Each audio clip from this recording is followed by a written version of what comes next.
Sherlock Holmes, The Rediscovered Railway Mysteries and Other Stories, by John Taylor. Read by Benedict Cumberbatch.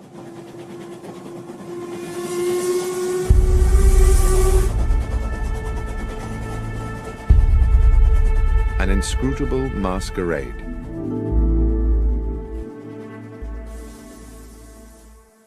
In a drawer, in the bureau of an upstairs room of my current home, there is a locked cedar-wood box, which I inherited as a youth from my grandfather. This is, one might say, my box of secrets. When I was young, it contained the treasures of boyhood, a catapult, a lump of beeswax, the carapace of a crab. For many years since, it has been the repository of an archive, admittedly a ragged and disordered archive, a collection of notes and scribblings concerning some of the many cases of my lifelong friend, the consulting detective Sherlock Holmes, which, for one reason or another, I never took the trouble to write into proper reports. Having had recently a little time on my hands, I reopened this box of yellowing notebooks, and it seemed to me that several of the cases, given the ocean of time between those events and the present day, would now bear telling. And I begin by chronicling an adventure which I may have dismissed for several reasons, not because it lacked baffling and intriguing elements, on the contrary, but mostly, I think, because it was, for me personally, such a dizzying and distressing experience. It was a Wednesday evening in July, at the end of a day of strait-jacketing heat, and I sat next to the open window of our parlour at Baker Street, drinking in the air and hoping for the liberating ripple of a breeze. The newspaper on my lap reported the release from police custody of a known criminal, Tobias Organ, arrested some days previously for the murder of Max Zimmermann, a moneylender shot through the head in his small apartment in Wardour Street. In the end, there had been insufficient evidence to charge Organ with murder, even though the police clearly thought him culpable. Strangely enough, I had once met Organ myself. He had come to me as a patient suffering, as I recall, from a severe lesion to the lower back, which he maintained had been caused by a fall against a metal stanchion, but which I had little doubt was in fact a stab wound.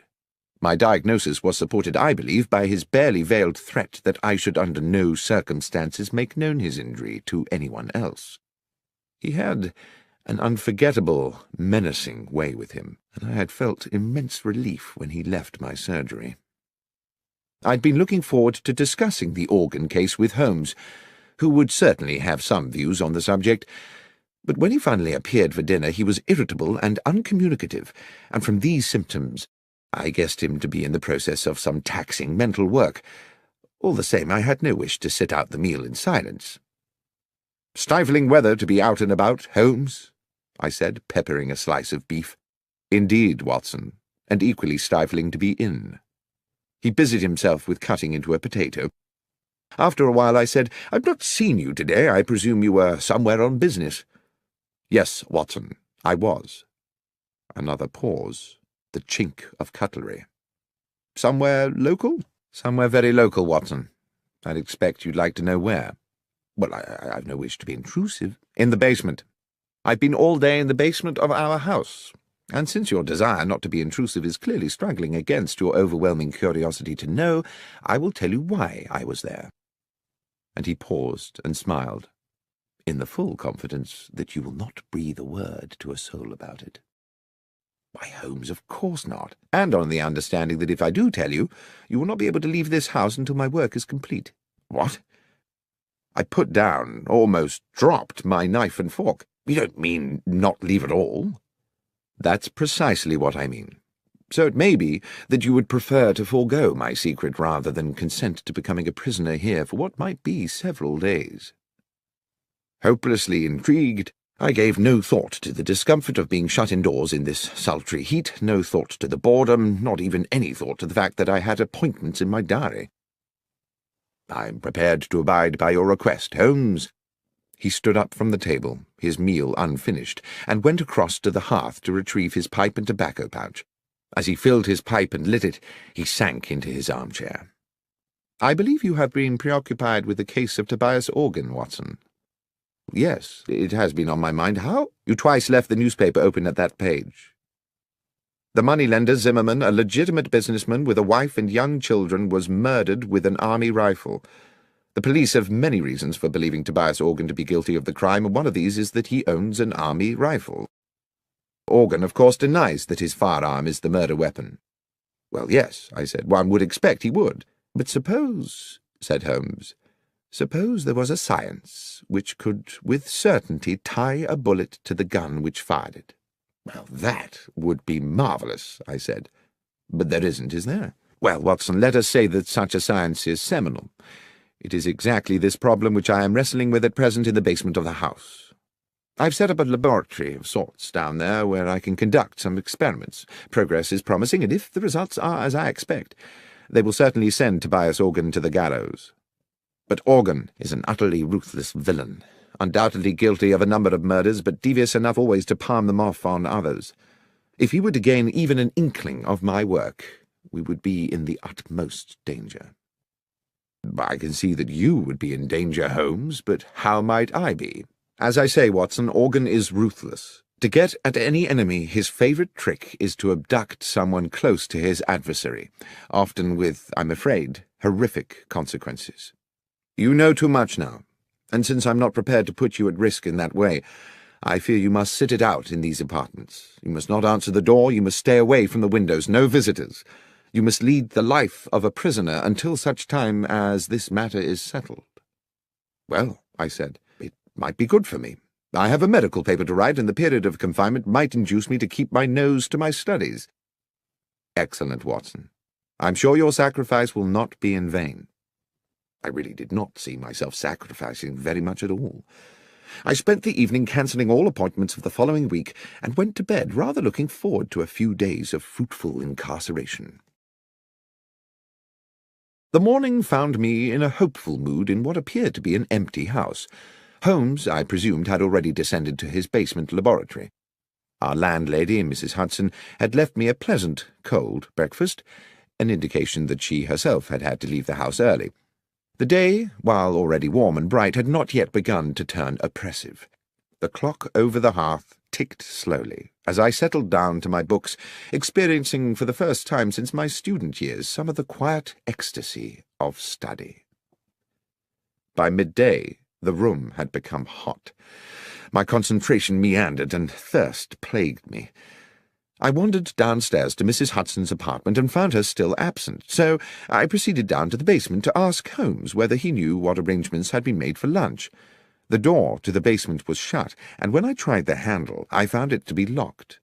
From within, I could hear the occasional crack of what sounded like a gun being fired, and the grind of metal on metal like ball bearings rolling round an iron bowl. "Holmes, are you there? Watson, what are you doing here?" "I'm in the process of an investigation." "Indeed?" "Yes, I'm trying to find out what's happening about luncheon." "You'll have to prepare something for yourself," he called back.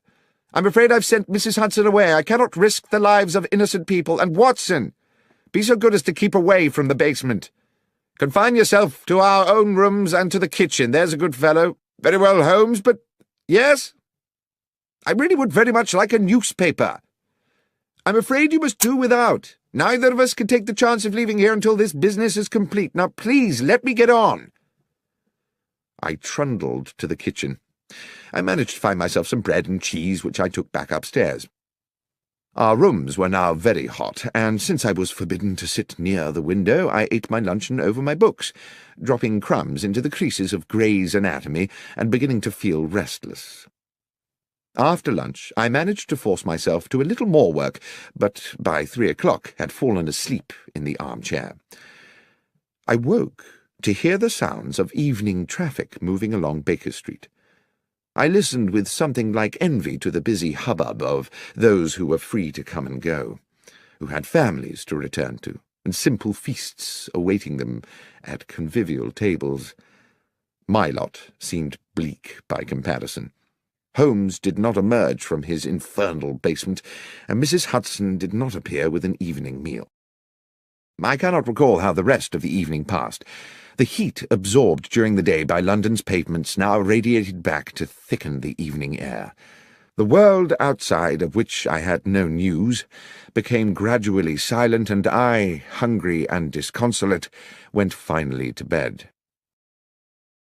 The next morning, after a makeshift breakfast, I got down to some work, and was well into the argument of the paper I was writing, when I began to realize that the room was again beginning to become airless and oven-like. Determined not to succumb to lethargy as I had the previous afternoon, I decided that despite Holmes's strict embargo on going near the window, I simply must have some air. As I raised the sash, I saw a cab approaching along Baker Street and stopping directly beneath the window.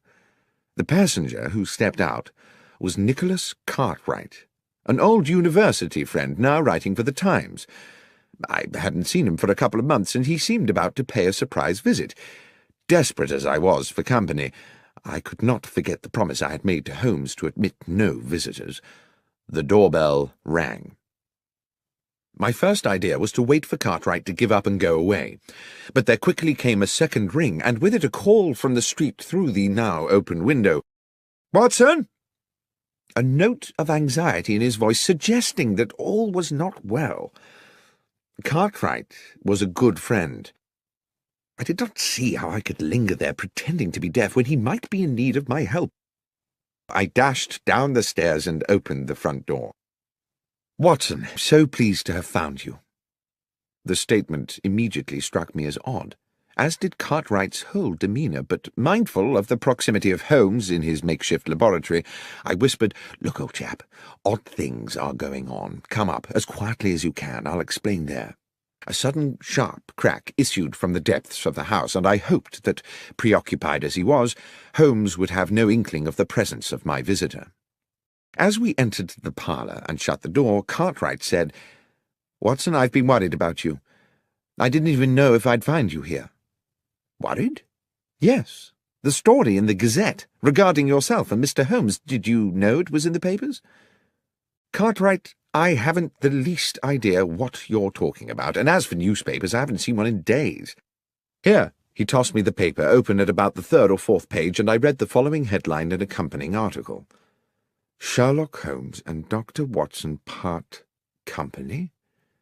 After several years of celebrated collaboration, the eminent consulting detective Mr. Sherlock Holmes and his medical companion Dr. John Watson have terminated their professional partnership and, it seems, simultaneously ended their personal friendship. Mr. Holmes said that while he continued to hold Dr. Watson in high esteem and to regard him as a man of exceptional honour and professional competence, circumstances upon which he could not and would not elaborate had made it expedient for them to go their separate ways." There was no comment from Dr. Watson.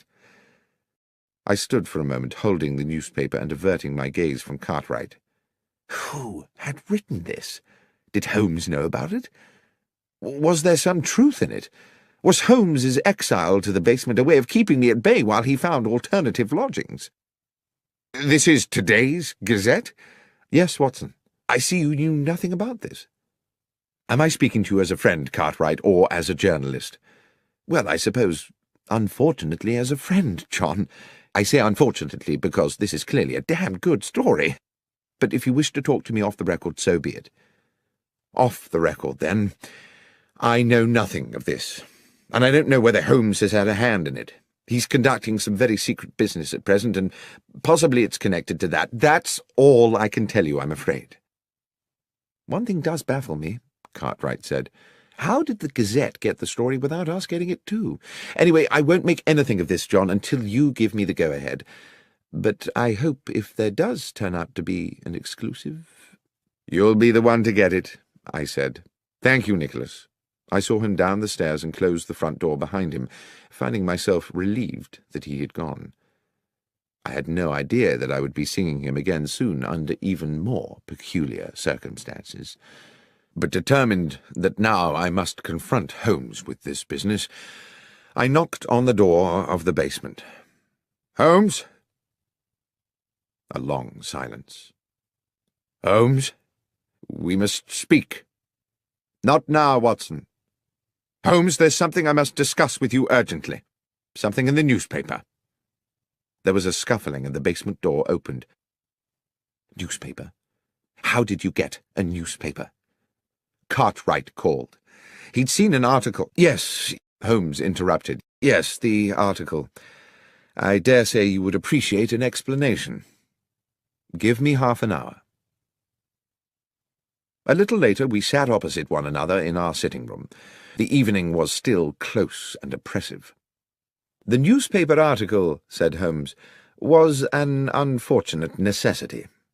I hope it has not caused you too much embarrassment, Watson, and when this business is finished, all will be rectified."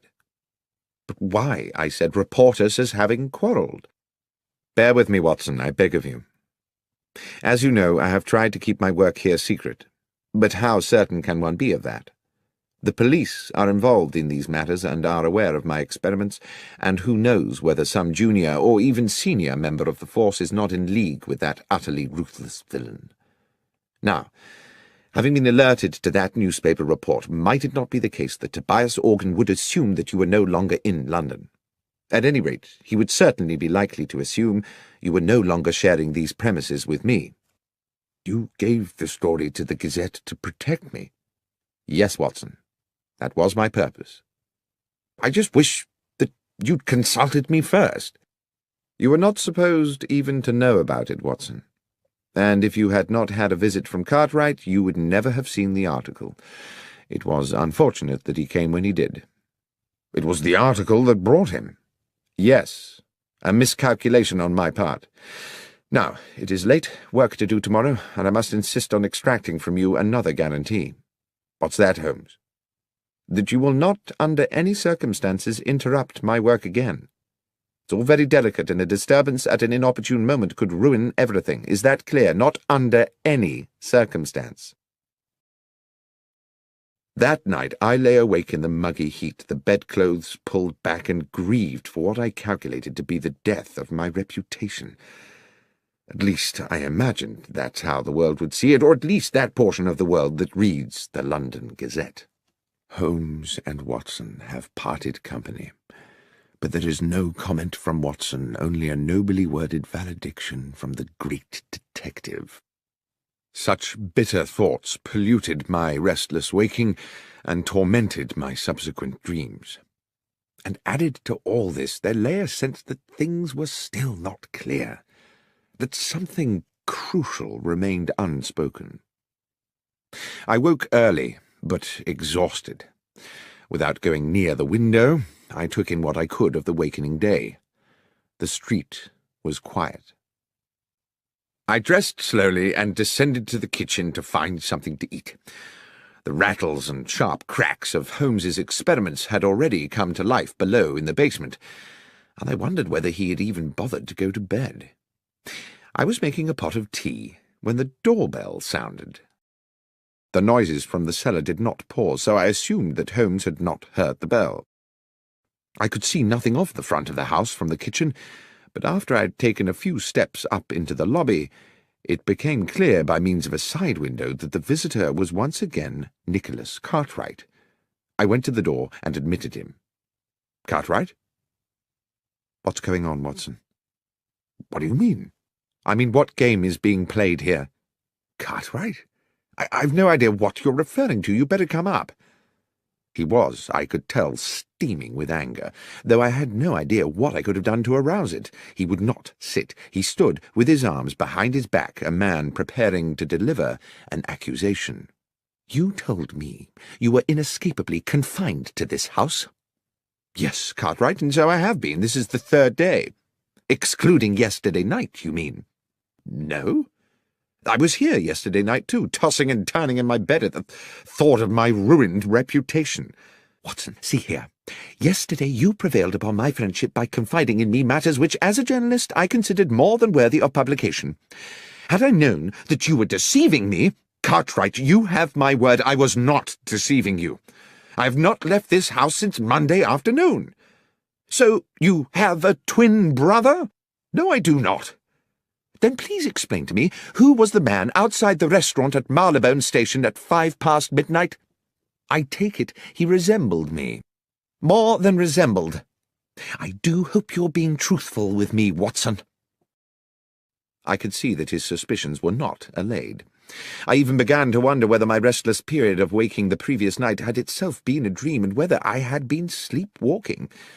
Such things are possible, I know, and the heat, my fatigue, and the events of the last days had left me so baffled that in that moment of confusion I could not entirely rule it out.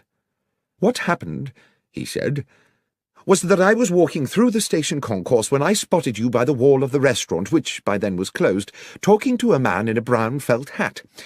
I would have approached you, but when I caught your eye, you cut me as dead as if you didn't know me, and I assumed your conversation was of some importance. The more I thought about it, the more I thought it was a poor way to treat a good friend." Suddenly the fog in my brain gave way to an horrific clarity. I knew that I must rid myself of Cartwright at once.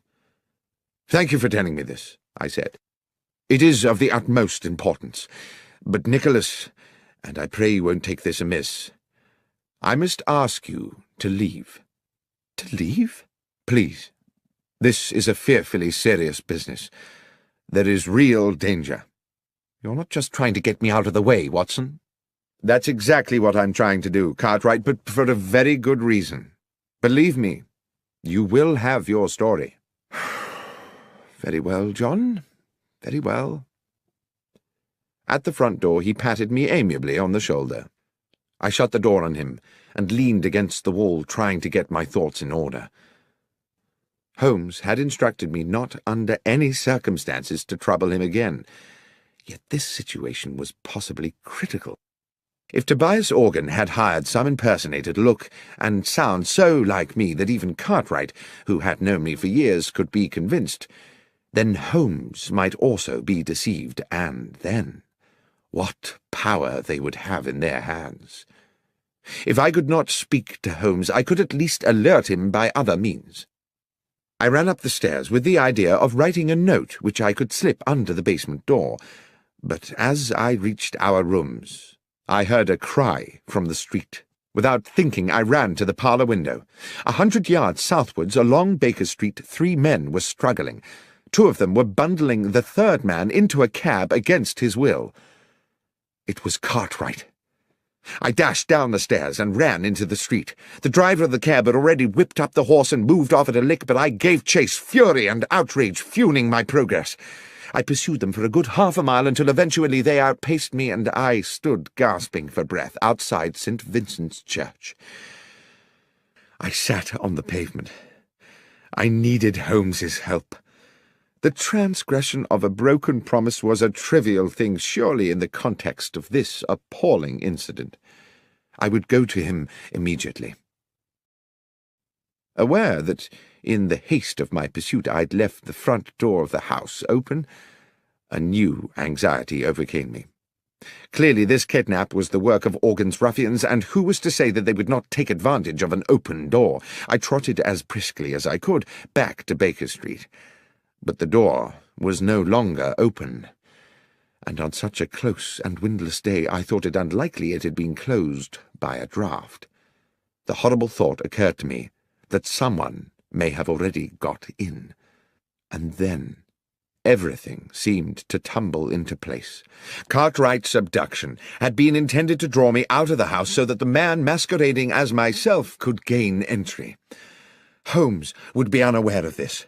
He would eventually open the door of the basement to his assailant, and, believing it was myself he was admitting, would offer the easiest of targets. I had left the house without a key, but I knew there was a possibility of access via the rear of the terrace. This entailed my knocking at the door of our neighbour, Mrs. Harben, an elderly, amiable woman who seemed happy to allow me access to the rear of the building.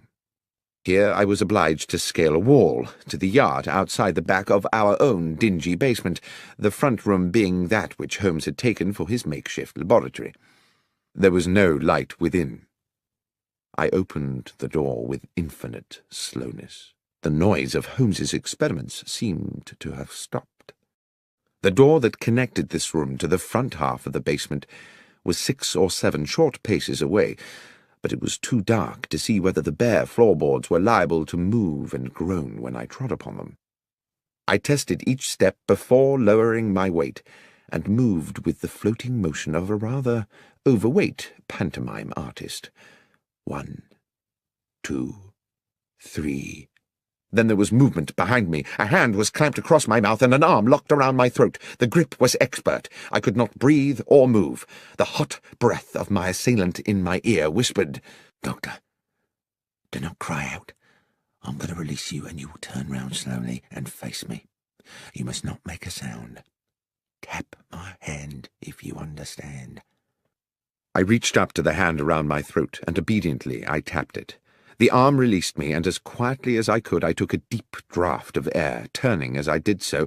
"Lestrade!" "Shh! Yes, Doctor. Wasn't expecting you here. Or rather, in a sense I was, but since you are just about to arrive, I wasn't expecting you to come in the back way as well." The policeman smirked at his little conundrum.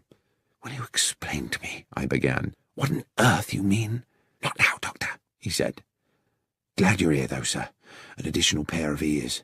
Up close to the door now and listen, it won't be long." It was indeed less than a minute before we heard the door from the front of the house opening into the laboratory, and the arrival of what sounded like 2 men.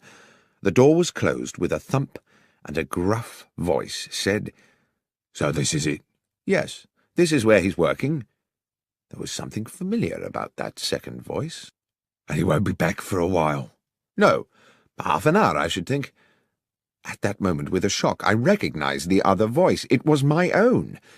I turned to Lestrade again, but he just put his finger to his lips and indicated that I should continue to listen. "So what's the plan, then?" asked the gruff voice within. "To match the bullet that killed Maximum with the ones from your gun," said my voice. "The police know you killed him, but they need Holmes to provide them with evidence that will convince a jury. Evidently, I thought, the gruff character is Tobias Organ." I heard him pace about, then spit noisily. "Zimmerman's not the first one I've topped, and they've never got me yet. They say you only got £4 10 from him." "Never you mind what I got. Anyway, I never killed him just for the money. I killed him because he gave me a bad look. He gave me a bad look, and I gave him a bad headache. A bullet right between the eyes. Now, let's deal with this little problem." Suddenly there was a tumultuous crash, as if one of the walls had fallen in. "In we go, Doctor," said Lestrade. He pushed the door hard, and we rushed into the laboratory, where Organ had kicked Holmes's equipment flying in all directions, and where, to my amazement, I saw that he was now being attacked by myself. A perfect duplicate of me cracked him a right hook, then a left hook, and then felled him with a blow to the side of the head. Organ hit the floor like a sack of cabbages. Lestrade was on him in a flash, cuffing Organ's arms behind his back. Lestrade blew his whistle and then proceeded to arrest him. As I stood back to get a better look at my other self, the duplicate doctor put a hand to his own face, wrenched at his upper brow, and pulled and stretched until he had removed his entire face, revealing, beneath the peeling mask, the flaming eyes of Sherlock Holmes. The next moment Lestrade's officers came bursting through the basement door, and Tobias Organ was dragged away. The heat of the day had given way at last to a pleasant evening. Mrs. Hudson had returned to the house and provided Holmes and myself with an excellent evening meal. Now we sat with our brandies, and Holmes with his pipe at the open window, where a gentle breeze lifted the curtains and refreshed the parlour. "As you will have deduced," Holmes was saying, by way of explaining it all to me, "the object of the masquerade was to lure Organ somewhere where we could extract a confession from him by subterfuge." "But your ballistics experiments," I said, "would they not have been enough to convict him?" "It is a science only in the imagination," Holmes said, "and though one day I'm certain it will be more than that, there is much more work to do than I could accomplish in a fortnight. But Lestrade and I agree that if Organ believed himself to be at risk from my experiments, he would wish to destroy them. What on earth were you doing in there, Holmes, if the thing was a complete hoax?" "I'm afraid I did deceive you a little. I was not in there all the time. The mechanism of an old railway clock and a device employing elastic and a drum skin were intended to give the ear the impression of ongoing industry. "Well, it certainly deceived me," I said. "But was it really necessary for me to be incarcerated for the duration?" "I'm afraid so, my friend. If Organ, through one of his spies, had got wind that there were two Watsons, the trick would not have worked.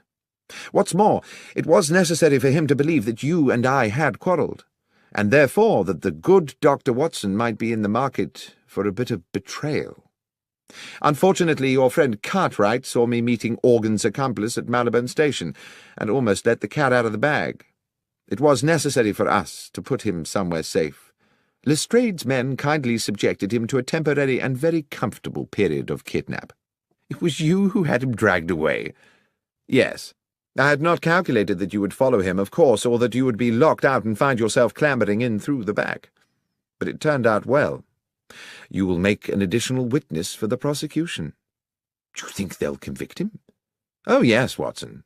His confession today was as clear as a bell. Tobias Organ will hang. As for you, my friend, I have given you a terrible time, and as a reward, I'm going to take you to the opera." "Tonight?" "Yes, tonight. Gilbert and Sullivan. The Mikado." "But, Holmes, my memory is you don't much like Gilbert and Sullivan." "No, Watson, but you do. And besides, I have to confess to having a soft spot for the Lord High Executioner."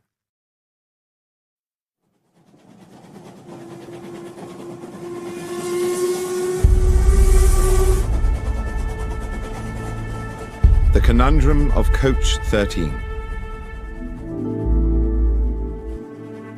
On an October morning, when rain streamed from the black clouds that swept above our Baker Street lodgings, I found my friend Sherlock Holmes in a similarly overcast mood. He had not had a case in weeks, not at least what he called a decent case, and he had been huffing and puffing about the house for 2 days. It was with some relief to both of us, therefore, that we heard the slowing approach of a cab in the street outside, and both moved eagerly to the window. The hansom did indeed stop directly beside our door, and after a moment a large and finely dressed middle-aged gentleman emerged into the downpour, paid his fare, and rang our doorbell. Holmes was smiling. Now, what could make a rich American so distressed, Watson, that he would come pell-mell here to us from Paddington? "An American?" I said, drawn irresistibly, as usual, into Holmes's tantalizing games. "Certainly, and I think a formidable character." "And do you wish to tell me how you deduce all that, Holmes?" "I deduce his distress and his nationality from the fact that he just tried to pay the cabby in American dollars before recalling which pocket held his pounds sterling. As for his coming from Paddington, that was the easiest of all, for the driver of the hansom is Henry Brown. I'm surprised you do not recognize him, who always works from the Paddington rank.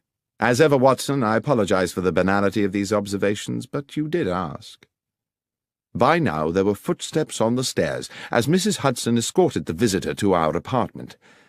While I inwardly delighted to note that my friend had returned to his amiable best in anticipation of a new challenge, I found myself praying that it would be a challenge worthy of his powers and his pent-up energies. No sooner had the door opened than the huge, rotund figure of our visitor, bright in a cream suit, burst into the room like an actor onto a stage, determined to establish his character instantly. "Mr. Holmes!" boomed the American voice as both his arms swept forward to grasp my right hand. "Benedict Masterson! What a great privilege to meet you!" "Delighted, but I am Dr. John Watson," I replied. "This is Mr. Sherlock Holmes." With equally booming apologies, he bowed charmingly to me and turned to my friend. "Ah, yes. Now I see. Unmistakable, unmistakable." The impression given was that he had found the first Sherlock Holmes of his acquaintance a little short of his expectations. "Mr. Holmes, I wish to ask you to act for me in a business both mysterious and distressing." "You had better sit down, Mr. Masterson," said Holmes, "and tell us everything." and having settled his cream-covered bulk into an armchair and accepted a cigar, on which he continued to puff anxiously as he spoke, the American told us his story. "I am a dealer in gold, gentlemen. Gold has been my life. My father owned small mines in Nevada, which gave us a comfortable living. In my turn, through judicious trading, I've made these assets yield a fortune. I came to London last week because your own Bank of England had made an order for a substantial quantity of gold bars to boost its reserves. The bullion was shipped into Bristol Harbour and transferred yesterday onto a chartered London train for transfer to the bank. I have been in London doing the paperwork, of which there is, let me assure you, no small amount. And I went to Paddington this morning to meet the consignment. The train was there, the gold was not." "I see," said Holmes. "Stolen." "Undoubtedly. How much?" "We're talking 4 or 5 millions, Mr. Holmes." "That's a large loss. Is the gold insured?" "Indeed it is, but you know insurance companies, Mr. Holmes. They are ever suspicious, and the circumstances of the gold's disappearance are, to say the least, rather strange." "The details, Mr. Masterson," said my friend, "if you please."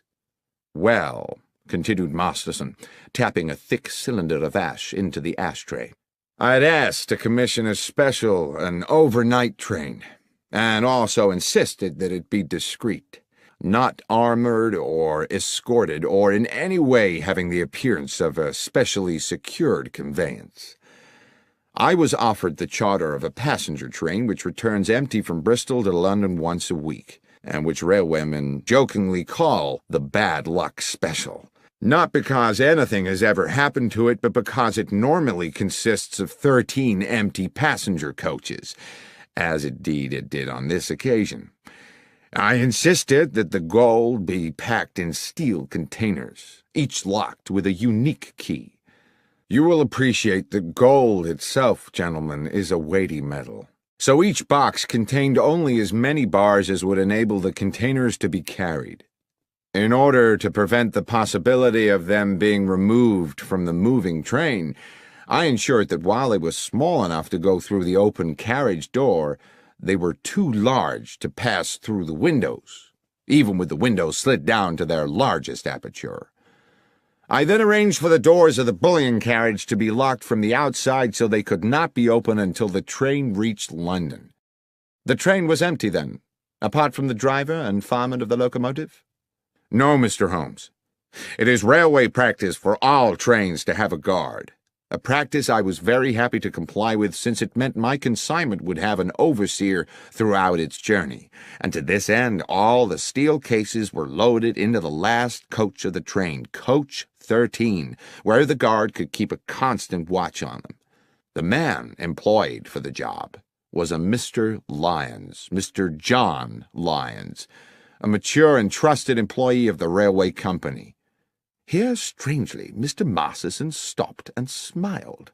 I inquired whether he had ever worked on the French railways. Gare de Lyons, you see. Gare de Lyon. Holmes smiled politely and nodded. Oh, forgive me, gentlemen, I could never resist a pun. To continue, the train left Bristol at 3 this morning, as scheduled. But when it arrived at Paddington at 6, the steel boxes of gold were gone. Mr. Holmes, this was an impossible robbery.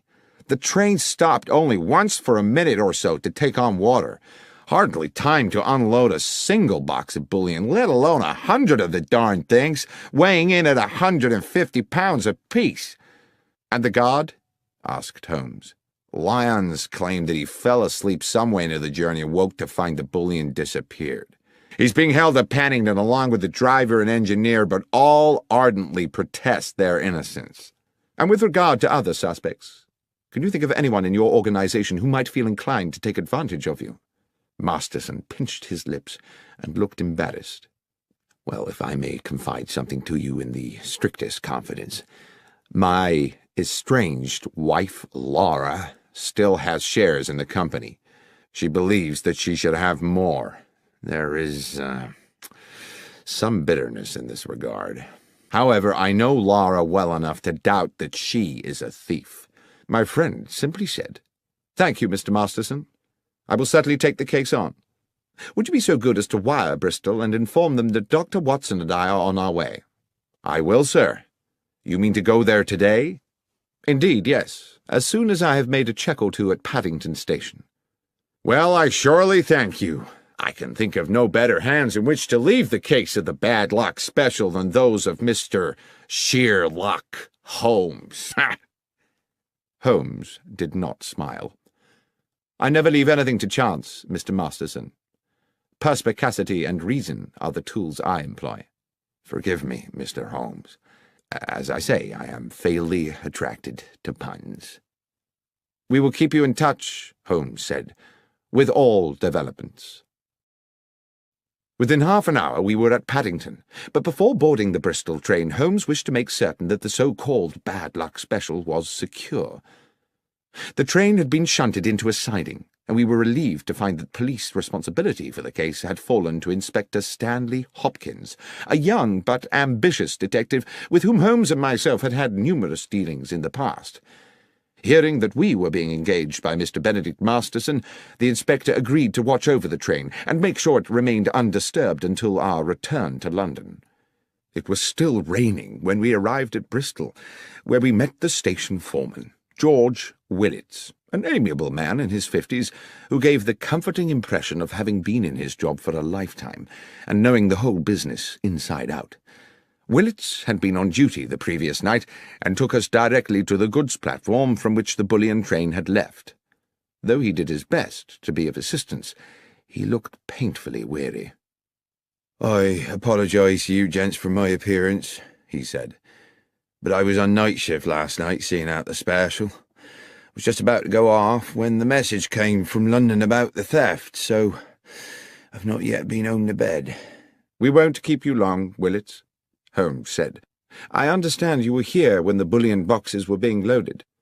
"I was, sir. I supervised them myself. Watched them being lifted into the guard's carriage at this very spot, before I sent the signal to bring in the rest of the train." "The guard's coach was not connected to the train while it was loaded." "That's right, sir. The rest of the train was shunted out of the siding and coupled up just before she was due to leave." "And who brought her in?" "Tommy Marriott, the engineer, and his fireman, Pat McGlinchey." "Old hands?" "Not quite so much a fixture as myself, Mr. Holmes, but they've been around the best part of 10 years. They're sound men." "Good. Now, if you'll bear with me a little longer, Willits, I'd like to ask you a little more about the gold itself. How many men were involved in loading the carriage?" "Well, sir, it was quite some operation. It took 4 men to load each box, 2 inside the carriage, 2 outside. Damn heavy things, if you'll excuse me, sir. Over 100 weight apiece, and damn awkward squeezing them through them narrow doors. It was a hell of a job." "And how long would you say the whole business took?" "It was about midnight when they started, and about 2:15 by the time they finished, so almost 80 minutes.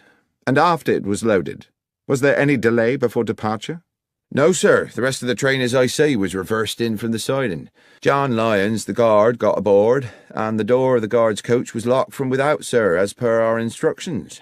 "One final question, Willits, if I may. I'm informed the train stopped en route." "Yes, sir. She was scheduled to hold up for a minute or so at Swindon to take on water." "It stopped for no longer than that, and at no other time?" "No, sir. The signalman would know for sure if she'd been held over for more than a minute, and that's already been checked." Holmes seemed to pause for a moment while he considered all this information, and then he said, "Willits, I am most grateful for your detailed and, I have no doubt, accurate recollections. Now, if you will excuse us, Dr. Watson and I will take the next train back to London and leave you to go home and get some sleep."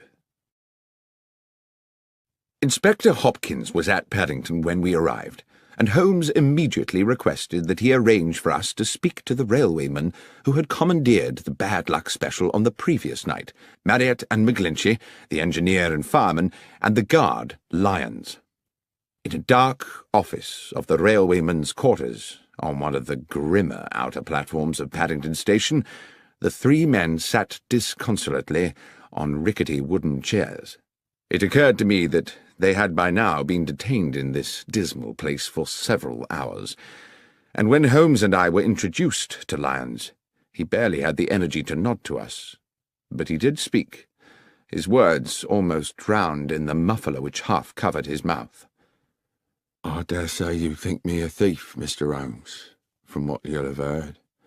I'm not, sir, but what I have done is derelict my duty, so maybe I deserve what's coming." "I want to assure you, Mr. Lyons," Holmes said, "that my intention here is to uncover the truth, and uncover it I will. If you are, as you say, innocent of any crime, you have nothing to fear from the law. But tell me how you think you failed in your duty." "Well, I were meant to keep me eye on the shipment, sir, weren't I? But I fell asleep. It's not something I make a habit of, but this time I did." "And woke to find the bullion gone?" "A nightmare, sir. I suppose I should have stopped the train with a pull cord, but I was in a bit of a daze." "How long do you think you slept?" "I've thought about that, sir. I remember us passing through the White Horse Valley just before Swindon, and when I woke up, we were about 10 miles out of it and past the Lumsey Water Tower." Holmes looked towards the fireman McGlinchey, a plump man with rich black curls. "When you stopped to fill the tank, did you notice anything odd?" "No, sir. It was a dark night, and there were no lights there save the fire from the boiler. You couldn't see 20 feet beyond the train." Holmes turned back to Lyons. "I would like you to describe to me the events of yesterday evening." "Well, sir, I wasn't due to start my shift until 1 in the morning, so round about 12 I had a brown ale in the railwayman's canteen and collected some sandwiches and a can of tea for the journey." "Just tea and sandwiches?" "Yes, sir, and a piece of seed cake, if that's not too much detail." "There is no such thing as too much detail. Please continue with your story." "Well, at about 1:30 I made my way over to the goods platform. They just finished loading the bullion into the end carriage, and the other part of the train had been brought in and coupled up.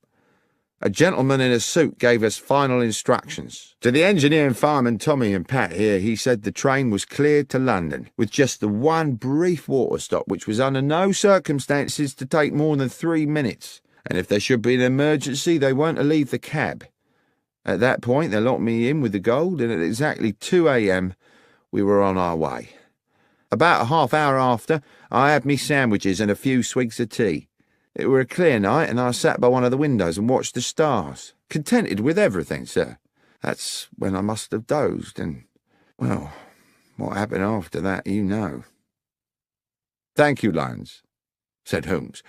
Then he turned to young Inspector Hopkins with a new, fierce gleam in his eye. "If we may, Hopkins, I should now like to inspect the train." We made our way along the track to the engine sheds, and after checking the locomotive, searched through each of the 13 coaches, whose number I carefully counted myself, until we arrived at the last, the guard's coach, in which the gold had been transported. "Now I have been assured," Holmes said to Hopkins, "that the doors of this coach were locked from the outside for the duration of the journey." "Yes, Mr. Holmes." "Yet it was possible to move along the train through the coaches via the connecting doors?" "Yes." "And what of the other coaches?" "I checked them. Their outer doors were all locked too, but it would have been impossible anyway for the thieves to have moved the containers along the train to jettison them from another carriage. The boxes of gold were too big to pass through the connecting doors. All that had been carefully calculated." "But is it quite certain," I ventured, "that the boxes could not have been opened and the gold removed bar by bar?" "Quite certain," said Hopkins. "Not without the original keys. They were unique to each box." "Besides, Watson," said Holmes, "if the boxes had been opened here, then, with or without the gold, they would still surely be here now. Speaking of which, Hopkins, the carriage is just as it was found when the doors were first opened this morning. As I said, Mr. Holmes, nothing's been touched." Holmes took an initial sweeping glance around the carriage interior, then stooped to pick something up from the floor. "This brown paper, I presume the wrapping for the guard Lyons's sandwiches?" "Yes." "This is can of tea?" "Yes." "Curious that he had a can of tea?" No. Curious that a man under stress should be so painstakingly tidy." I don't understand, sir. Never mind. What do you make of this, Hopkins? Holmes had picked up from the corner a loop of scarlet fabric, silken and ruffled. I don't know, Mr. Holmes. I was completely baffled by it. It seems to be a small decorative item of some sort from a lady's wardrobe. A hair tie, I should think, I said.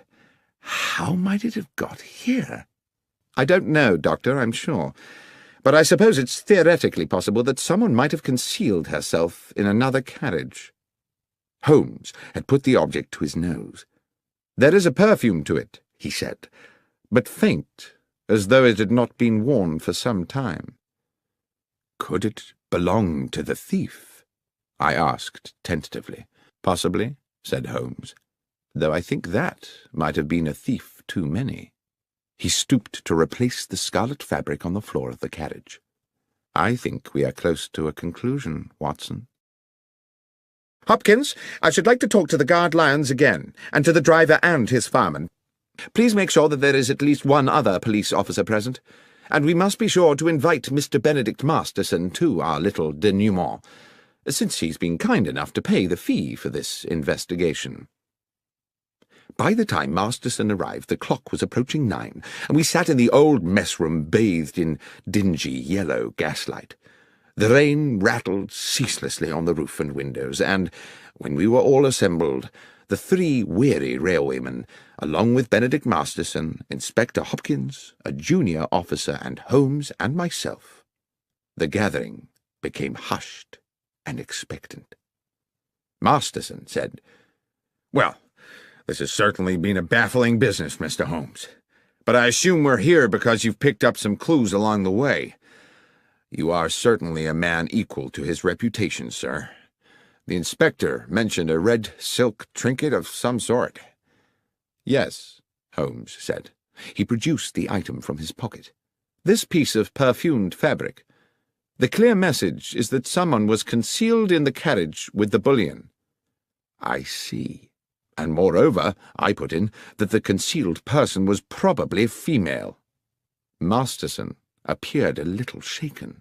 "Female, you say? Oh, dear." "If I may," said Holmes, "we will return to that later. Mr. Lyons, let us revert for the present to the subject of your sandwiches." "My sandwiches again, sir?" "Indeed. The sandwiches you took on board the train last night, together with the seed cake and the can of cold tea. You say you ate them just before you fell asleep." "Yes, sir." "You ate the sandwiches and the cake, you dozed off, you woke up again, and the gold was gone." "Yes, sir. That's how it happened." "And when you came round and realized the gold had gone, you say it was like a nightmare." "Yes, Mr. Holmes." "You were very agitated?" "I certainly was. Too agitated, I expect, to sweep the floor of the carriage." "To what, sir?" "I presume you did not sweep the floor of the carriage at that point, in that disturbed state." "No, sir, I didn't. With respect, sir, that's not my job." "Quite. I wouldn't expect you to, which makes it very difficult to explain why, when I examined the guard's coach this afternoon, I found not a single crumb on the floor. Now, can anyone here tell me how it's possible to eat several sandwiches and a slice of seed cake without dropping a single crumb? Or, come to that, a single seed?" "I promise you, sir, what I said about my supper was true. I remember exactly what I brought and exactly what I ate." "I have no doubt of that, Mr. Lyons." "Then what, sir?" "My point is merely that you were obviously not in coach 13 when you ate the sandwiches." "On my honour, Mr. Holmes, I swear I was." "Oh, you were in a carriage, certainly, but you were not in the carriage in which your sandwich wrapper was found. The coach where you ate your supper, the coach with the bullion, never made it to London." "Mr. Holmes, this is confusing," began Masterson. Holmes interrupted. "On the contrary, Mr. Masterson, it's very clear. The coach containing the gold was uncoupled from the train when it stopped for water, run into a siding by those awaiting it, and unloaded of its cargo at their leisure during the night. It was a perfectly dark night. There was no moon, so the railwaymen, as Mr. McGlinchey here has recently confirmed, could, from the water pump, see nothing of what was going on at the back of the train. "But, Mr. Holmes," said Inspector Hopkins, "the Bad Luck Special has 13 coaches. Everyone knows that. And you will no doubt yourself have noted that we passed through exactly 13 coaches in our inspection of the train this afternoon." "Oh, it has 13 coaches now, of course, Inspector," Holmes said. "And it only struck me after we had left Bristol and its pleasant station-master Willets that he had described to us in detail his whole engagement with the loading of the gold and the departure of the train without once mentioning that he'd counted the coaches before the train left. The fact is, he didn't count them. He didn't think he needed to. The Bad Luck Special had always consisted of 13 coaches. He wasn't to know that your accomplices at Bristol had added an additional coach to the train before it was attached to the coach carrying the boxes. A coach with its seats stripped out to make it practically identical to the bullion car. On that one night, the Bad Luck Special had not 13, but 14 carriages. When the train stopped to acquire water, it simultaneously shed a coach, and it very nearly, he continued, turning back to Lyons, shed a guard, too. You're a very fortunate man, Lyons." "I don't feel fortunate, sir." "Your good fortune is that you are still alive, and that in turn is because you were fortunate enough to fall asleep. Imagine if you had not. The train stops. The thieves uncouple the rear coach with yourself inside it. As soon as you see them, you become a risk to them. There's no telling what they might have done. What I believe actually happened was that as they were releasing the carriage from the train, someone noticed that you were asleep inside. They took the opportunity to move you into the next coach, along with your tea can and sandwich wrappings. You may be thankful you did not wake at that moment." Masterson wore an expression of amazement. "I am full of admiration, Mr. Holmes. But at the same time, I feel somewhat desolated. This clearly means that someone in my organization has betrayed me." "Which brings me back to the ring of scarlet silk discovered in the carriage, certainly an intriguing adornment to the problem," said Holmes. "It could indeed signify the presence of a woman." "But there is the mystery," I said, "of how she got there, or what she might have done." "I think, however," said Holmes, "that is a mystery with a simple solution." At this point Masterson appeared rather tragically stricken. "You're thinking—" "Yes," said Holmes. "You're thinking that my estranged wife, Laura— Dear God, that foolish woman—" "Oh, come along, Mr. Masterson. You know full well your wife had nothing to do with it. There was no one aboard the train save the 3 men here, driver, engineer, and guard, and none of them had anything to do with the robbery."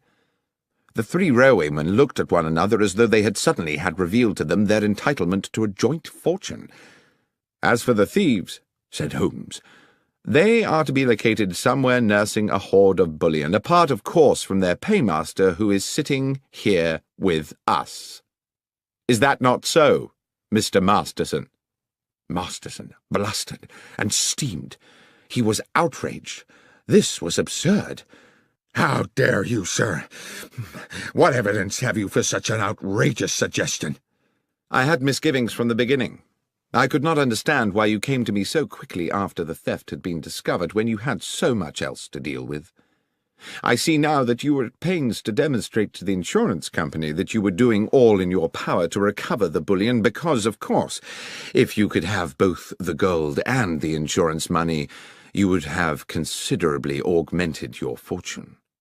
But worse still, what your partners in crime would have done to Mr. Lyons, had he not had the good sense to fall asleep on the job, hardly bears thinking about. You were prepared not just to steal, but to be an accessory to murder." "This is speculation, Mr. Holmes. This would not stand up in court. You should be looking for another felon. What about that red silk ring?" "Ah, yes. You've been very subtle about that, Mr. Masterson, suggesting your wife's name one moment and the next assuring me that she could not possibly be implicated. I doubt whether you thought she would be, but you certainly sought to throw me off the scent.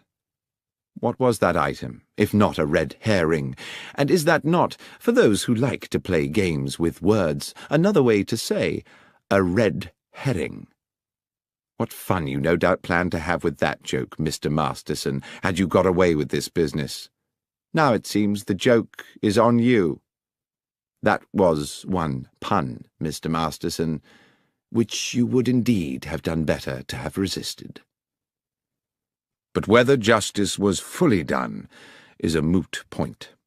In expectation of reducing his own sentence, Masterson eventually divulged the names of his accomplices and led police to the embezzled bullion.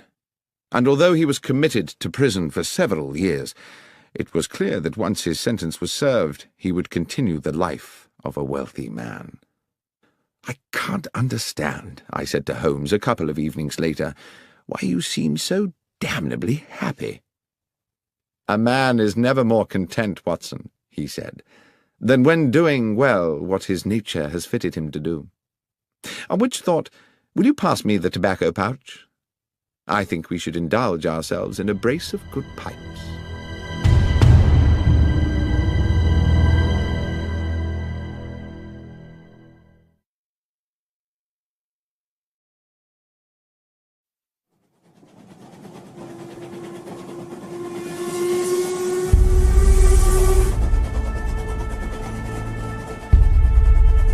The Trinity Vicarage Larceny.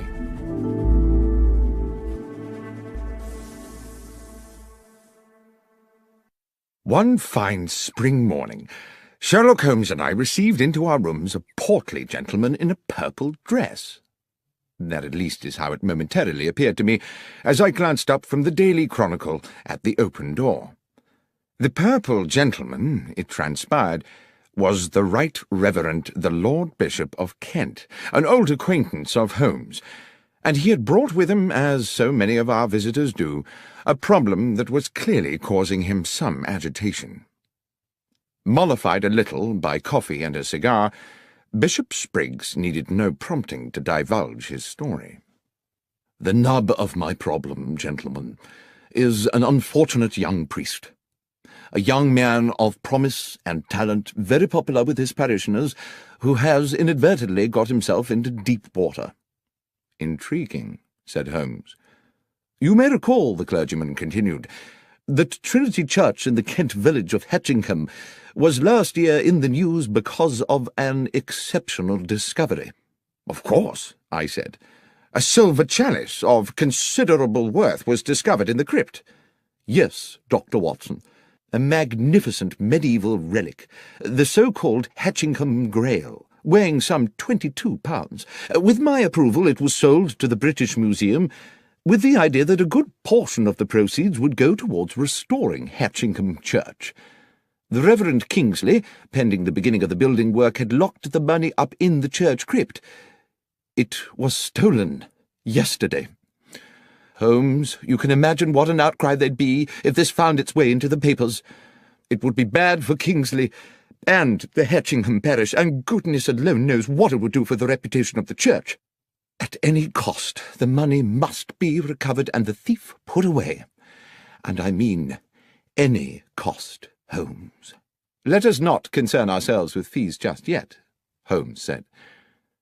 "Are there any clues at all as to who might be responsible for this theft?" "I'm not sure about clues," replied the clergyman. "Kingsley did make some sort of an attempt to discover the identity of the villain by chasing him over the fields after the theft, but I'm afraid he didn't get very far." "I think we had better meet the young reverend," said Holmes, "as soon as is practical. Watson, would you be at liberty to accompany me to Hatchingham for a few days?" "I'm utterly indebted to you both," said the bishop. "I dare say while you're in Hatchingham we could put you up at the Trinity Church Rectory. Or there's the Jolly Bulldog, if you'd prefer an inn." "Ah," said Holmes, "the Jolly Bulldog.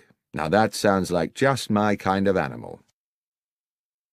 We journeyed to Hatchingham the next morning and established ourselves at the cosy but crumbling hostelry that was the Jolly Bulldog. Our landlord was a bluff man called Starkey, taller by inches than Holmes, and compelled to stoop to avoid the beams of his own ceiling as he lumbered about in heavy boots serving his customers. He grudgingly provided us with a late snack of bread and some rather tough cold meats, complaining that if everyone chose to be fed at 2:30 in the afternoon, they would have to invent a new word for the meal taken between luncheon and dinner. "Leftovers?" said Holmes to me impishly, and at a level which I am sure Starkey was meant to overhear. "Might be that word?" The publican growled ominously as he left us, and I leaned over to Holmes and whispered, "There is surely an example of how a little power may go to the head of a man and make him too big for his boots." "I was thinking rather," said Holmes, "from the way he clumps about this place, that his boots are rather too big for him." I saw the two gentlemen on a nearby table smile at this remark. "I shouldn't take a lot of notice of Starkey," said one of them amiably. "He's just as tiresome with all the customers." The gentleman introduced himself as John Hapton, and his companion as Matthew Winslow. Although neither Holmes nor myself disclosed the details of our mission to Hatchingham, it seems they knew we were expected, and it turned out that both gentlemen were members of the parish committee, and were fully apprised of the theft, though they were quick to assert that it was not yet public knowledge. "I hope you will be successful," said Hapton, "in bringing this thief to book. We are fond of our vicar, and he has been a deeply troubled young man since it happened."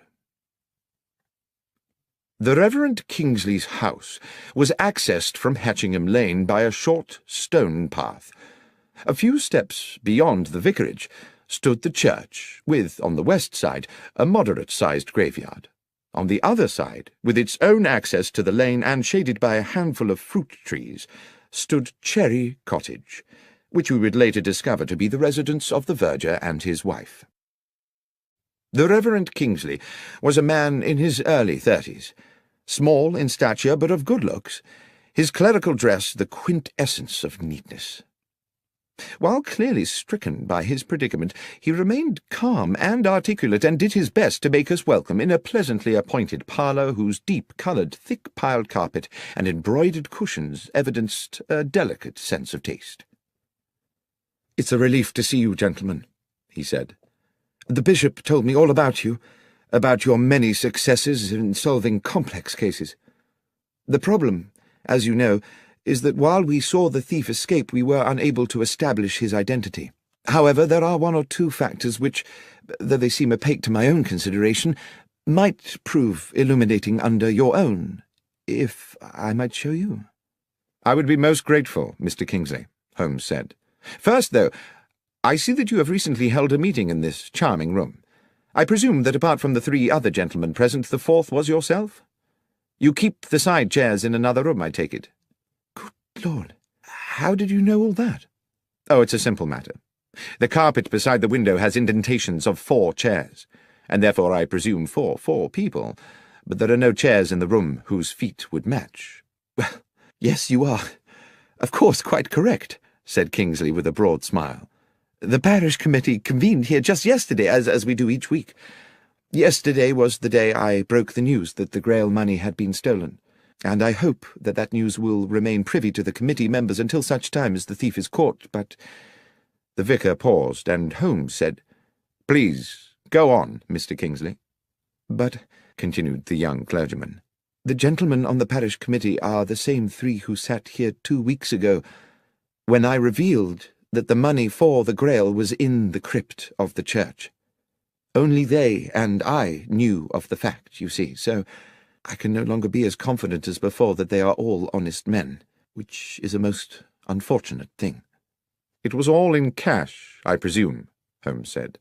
"Yes, Mr. Holmes. I kept cash so that I could employ local men to restore the church and pay them by the day.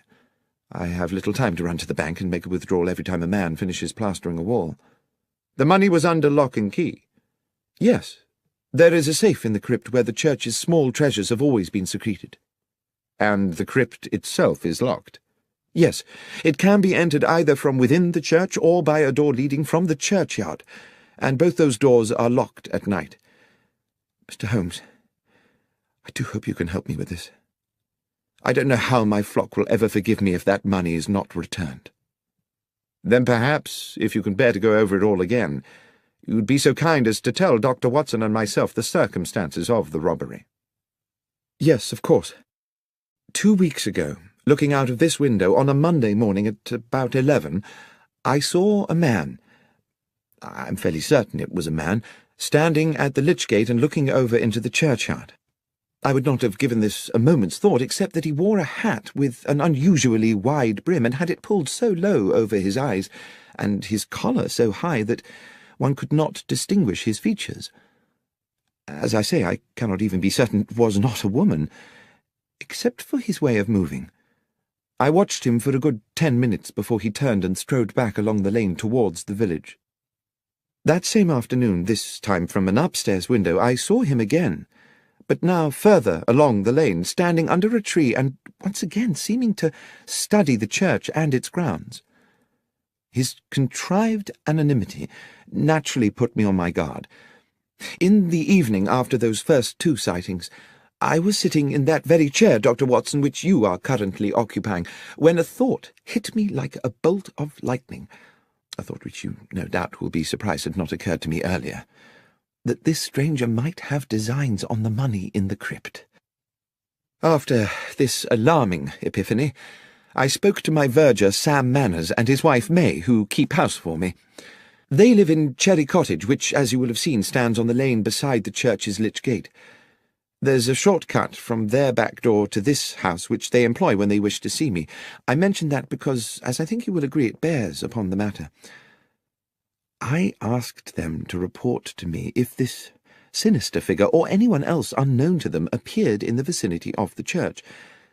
And indeed, it seems as if the man in that hat had begun to watch my whereabouts, because first May Manners, then her husband, reported to me that they had indeed seen the man in the hat. I began to feel that an attempt on the money was imminent. I resolved, then, to remain in the vicarage or the church grounds until I was certain that the threat had passed. I instructed Mr. and Mrs. Manners that if they saw the stranger again they were to take the short cut to my house and inform me immediately, but they were under no circumstances to approach him. And now we come to the day of the theft. Sam Manners was whitewashing the walls of the church.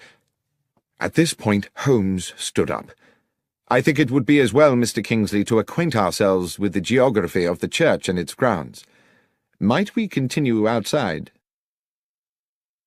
A rapturous afternoon of sunshine and birdsong greeted us as we left the vicarage and walked out into the churchyard, where the Reverend Kingsley commenced our guided tour. I immediately began to locate us on a mental map of Hatchingham village and its surrounding areas, a practice I learned in my military days and which has served me well in civilian life. I could see in my mind the large oblong of farmland, about 2 miles across, with Hatchingham village and the church almost at opposite corners. This substantial area of land was surrounded on all 4 sides by public roads. Mr. Kingsley took us through the grounds on a grassy path which ran along the side of the church up against the gravestones of the churchyard. "This is the wall of the church Sam Manners was painting that morning," said the vicar. "He worked for a couple of hours, and at 12 o'clock I sent him off to his cottage for his regular midday meal. I went back into the vicarage and took up a book. After about 20 minutes there was a knock at the back door.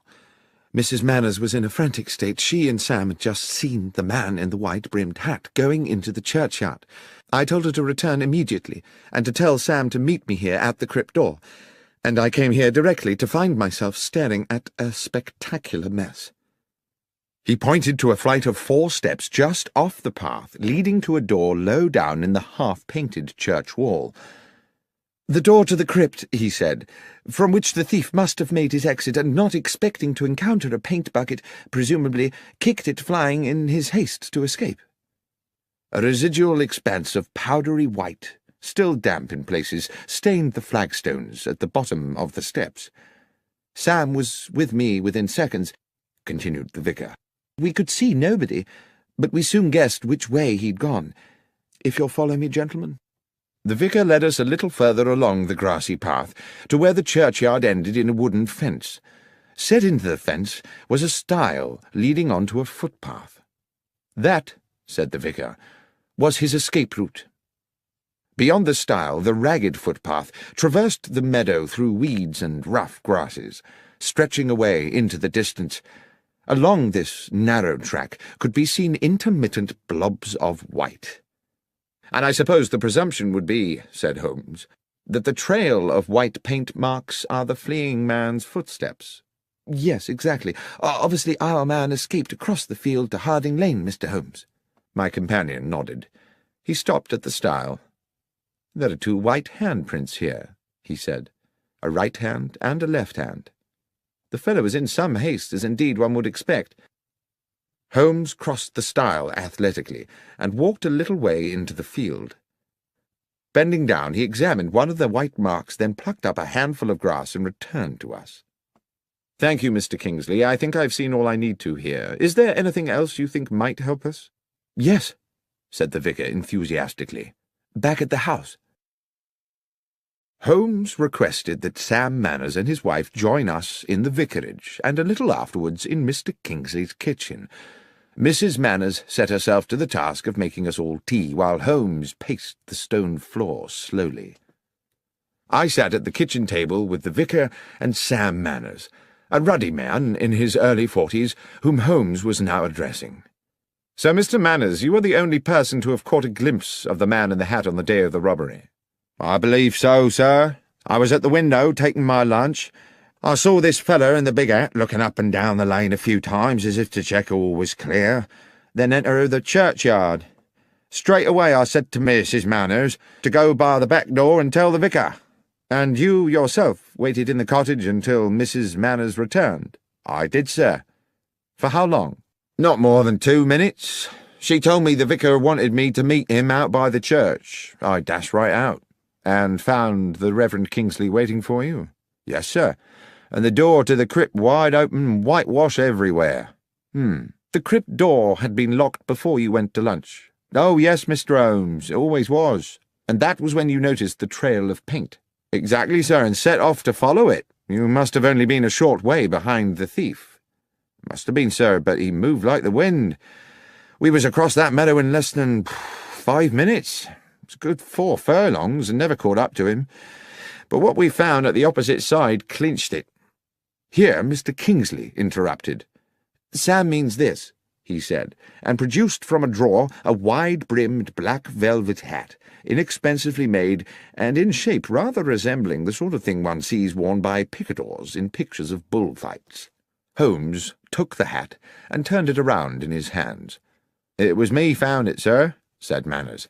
"I was running a bit ahead of the Reverend, hoping to catch up with our thief, and as soon as I was over the stile I saw it in the grass by the road, just where I suppose it had fallen from his head."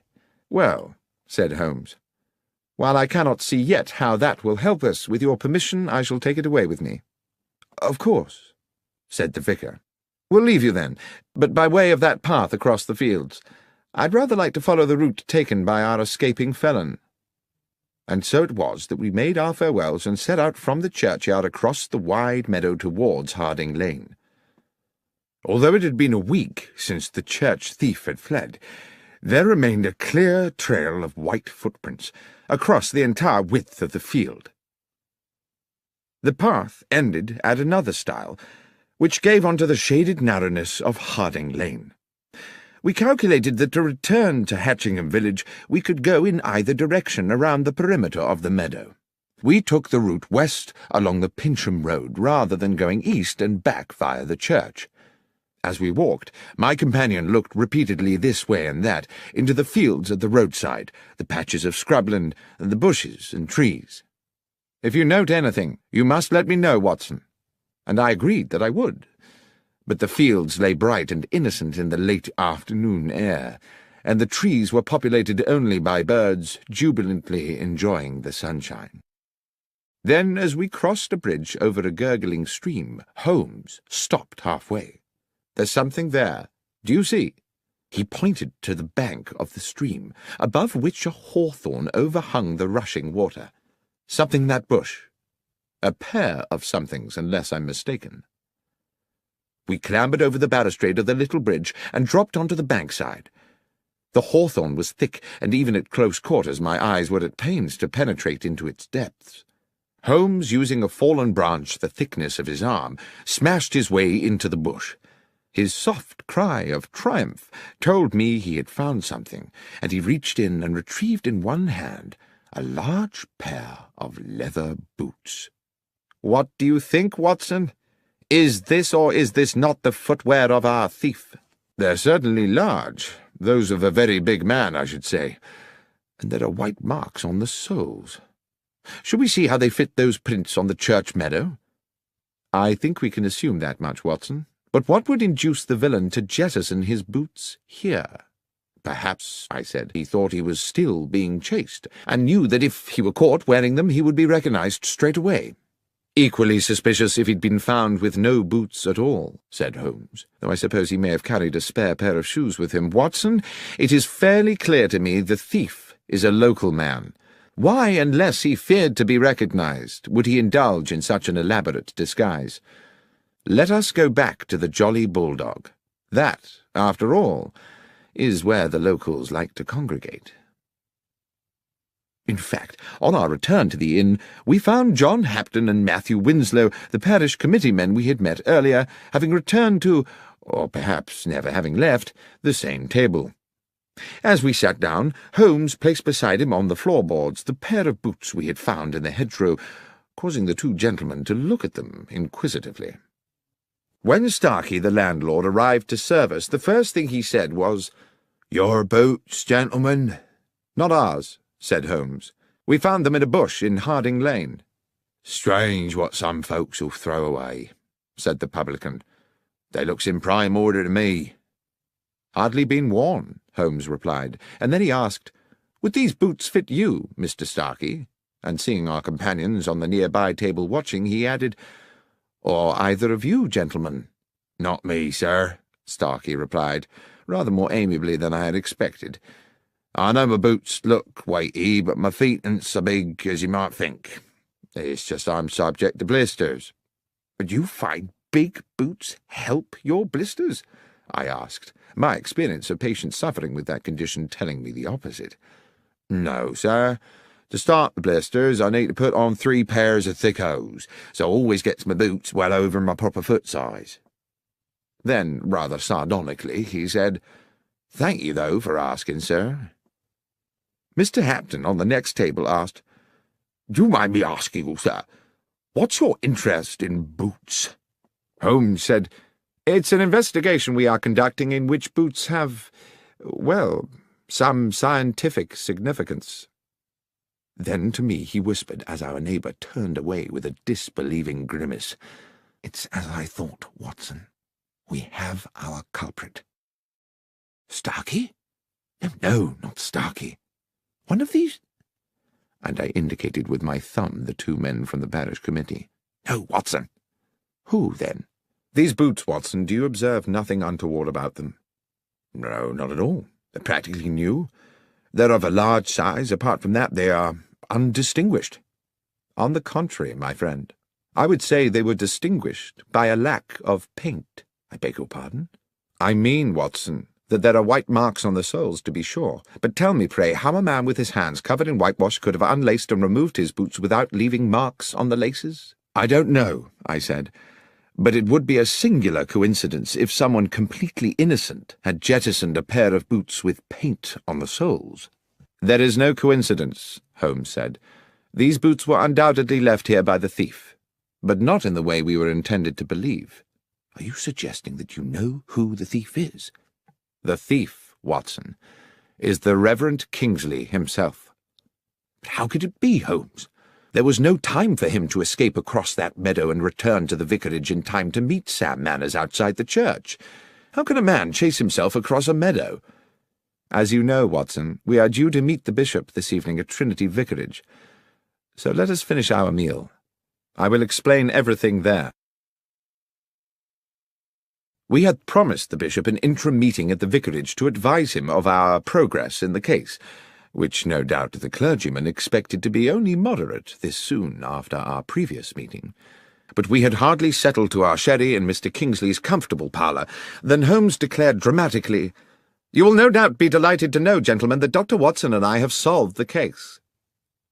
I did not think it my business to confess that after my previous conversation with Holmes I was as much in the dark as anyone, but I sat quietly sipping my sherry while I watched my friend open the bag we had brought from the inn and remove the 2 large white-stained boots we had found beside the stream. The bishop's eyes widened. I have to say he looked incredulous. Mr. Kingsley, too, wore a sceptical smirk and raised his eyebrows. "Please tell us, Mr. Holmes, what you think you have found?" "Dr. Watson and I found these," Holmes explained, "in a bramble bush in Harding Lane. Big boots suggested we were seeking a big man, yet the footprints told us his stride was short. It was our landlord at the Jolly Bulldog who enabled me to understand the dichotomy. He is a man who buys bigger boots than his foot size in order to accommodate extra socks.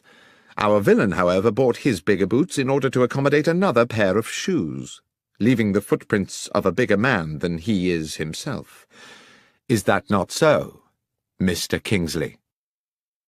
The young vicar, I thought at the time, if he was guilty of anything, was heroically cool about it. He betrayed nothing but genteel surprise. "Are you suggesting that I was the thief, Mr. Holmes?" "Holmes," said the bishop gravely, "from what I understand, Mr. Kingsley and his verger practically managed to catch up with the thief on that fateful day. What on earth do you think is the evidence for this assertion?" "My lord," Holmes said confidently, "Mr. Kingsley wished to embezzle the money raised by the sale of the Hatchingham Grail and decided to construct a piece of theatre which would deceive investigators. He not only invented the spectral man in the large-brimmed hat, he also on several occasions paraded in the hat and the high-collared coat and ensured that Mr. and Mrs. Manners caught a glimpse of him. On the day of the theft, having sent Sam Manners to lunch, he came back here to the vicarage, assumed the disguise, showed himself at the cottage window where Manners was eating, and proceeded into the churchyard.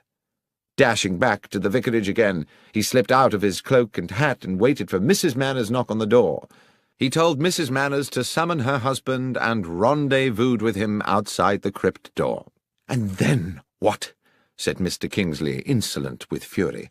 "I put on these boots, unlocked the church, went down to the crypt, took the money, escaped the church, jumped the stile and ran across a mile of the field, then dashed a mile back, took off the boots and waited calmly for Sam to arrive, whereupon I went chasing off across the field again. That would indeed have been ingenious. To do in 2 minutes what an athlete could not do in 20. Yes, indeed.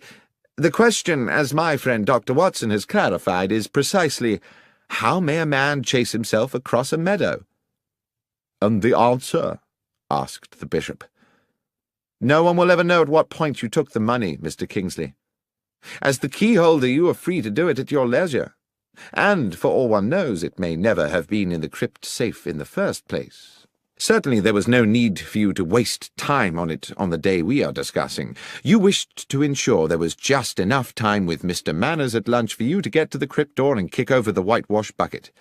And of course you had given Mr. Manners the task of whitewashing that particular part of the church wall, simply to ensure that there would be a bucket there to be upturned. That was all you needed to do, because, and here is the thing, you had made the footprints across the field on the night before. You had also, I have no doubt, planted the boots in the hedgerow on the same occasion, making sure they had plenty of white paint on the soles. Foolishly, you forgot to daub a little on the shoe laces." At this point, the vicar dropped into a chair as though all resistance had suddenly fled him, and I believe that as Holmes proceeded, we all realized that he was now approaching a devastating conclusion. "At some hour of that night, Mr. Kingsley, having splashed so much whitewash on the underside of the boots that your hands were gloved with paint, you planted your white-printed trail along the footpath across the meadow to Harding Lane. Afterwards you dropped the wide-brimmed hat by the stile and jettisoned the boots in a bush further along Harding Lane.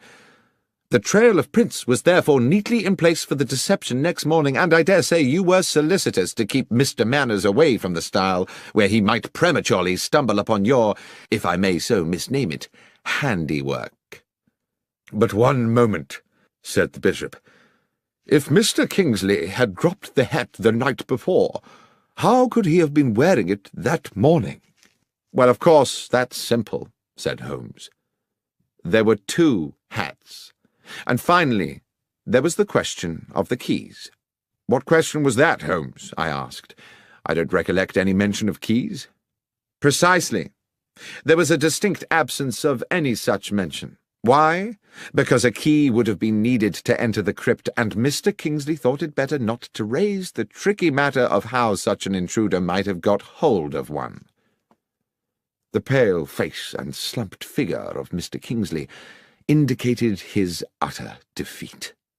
The bishop clearly needed no further convincing. "The money, Kingsley," he said. "Have you spent it?"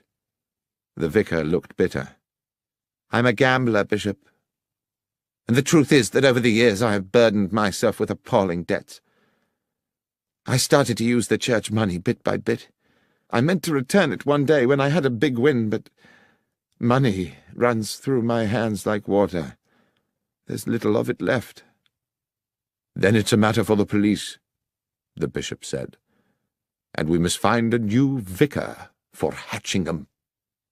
I fear that you, Mr. Kingsley, will for many years be the incumbent of a much dingier parish."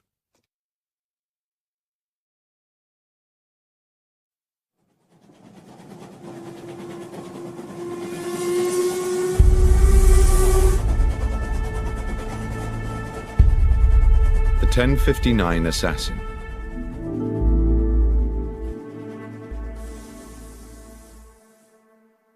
It is now well known that the investigations of my friend and companion Sherlock Holmes, which I have had the privilege to document over the years, represent only a small portion of his life's work. Many other cases have fallen into the obscure well of history. But nothing departs this world without leaving some trace or memory, and now and then an old story rears its head. So it was with the events of the Stovey murder. A letter came to Holmes one morning at our Baker Street apartment from Samuel Carpenter, an elderly publican at the Horse in Colours hostelry in the Kent village of Stovey. Several years previously, Samuel Carpenter had been a witness at the trial of Arthur Weeks, a local villain accused of intimidation, abduction, blackmail, and grievous bodily harm. Holmes had been involved in helping police on the case with footprint evidence, and thus had come to meet the amiable publican. I suppose we never expected to visit the quiet settlement of Stovey ever again, but the letter contained a clear and urgent summons. "Dear Mr. Holmes, you did say when we made our farewells 4 years ago that if ever there should be a day when I had need of your assistance, I was to write to you immediately. I'm afraid, sir, that day has come. A terrible set of events has clouded my life, and I am quite at a loss. Arthur Weeks, that ruthless villain you helped put away, died in jail a few months ago. Ever since then his son, Henry, has been making our lives a misery. I found my dog Catcher shot dead in the field, and twice a dead fox in our water tank. I started getting letters threatening to burn down the inn, telling me I should one day wait in vain for my wife to come home. Terrible things, but all written anonymous. Then he brazenly come and drink at the inn as innocent as you like. Well, last week our son Jack told Weeks straight there, in front of all my customers, that he'd gone too far, and he'd better prepare himself for some serious consequences. I wish he had not done it. 2 days afterwards, Weeks was found shot through the head, and my Jack is now being arrested as a murderer. If there's anything you may be able to do, Mr. Holmes, please come immediately." I knew that Holmes had taken strongly to the publican, so it was hardly a surprise to me when he asked, as is his way, whether I had any pressing engagements over the next few days, and, when I said no, instructed me to pack immediately an overnight bag. Within an hour we were aboard a Kent-bound train. In Stovey village we took rooms at the Horse in Colours, and as soon as we were settled in, sat with our landlord at a table in the bar, where a large fire battled the chill in the air. Holmes said, "Now, Mr. Carpenter, the first thing you must do if I am to help you is to answer my questions honestly and accurately." "That I will do, Mr. Holmes." "Your Jack made a threat to Henry Weeks here in this bar." "Yes, sir." "And 2 days later Weeks was found dead." "Dead with a shot through his head, just outside the village where Nightingale Lane crosses the London railway line, and his horse tied up nearby." "And they came to arrest Jack when?" "That very night. But Jack wasn't here, of course." "Wasn't here?" "Jack couldn't have killed him, Mr. Holmes. Jack was already aboard the London train when Weeks was killed. He was off to buy himself a suit for his wedding. I took him to Stovey Station myself that evening to catch the 10:59. There weren't a moment when Jack left my sight. I watched him get on that train and waved him off as it left. But the police didn't seem to think that counts for anything. Soon as he got back here next day, they carted him off, and he's now under lock and key in Maidstone jail." "Well, Mr. Carpenter," said Holmes, "I accept unequivocally that what you are telling me is the truth. But my sense is that this is going to be a very convoluted business, and I must impress on you the need to be patient." When Carpenter had returned to serving his customers, I said quietly to Holmes, "Surely, if what the old chap says is true, the police have no case. Weeks must have had 100 enemies hungry for his blood, with far weaker alibis than Jack Carpenter." "Perhaps so," said Holmes, "but I fear the word of a father in defence of a son is unlikely to be regarded in court as compelling evidence, especially when the police have their minds made up in advance. Watson, I've a suspicion that things may get a lot more obscure before they become clearer. Let's make good use of the afternoon by acquainting ourselves with the details of Henry Weeks' unfortunate end."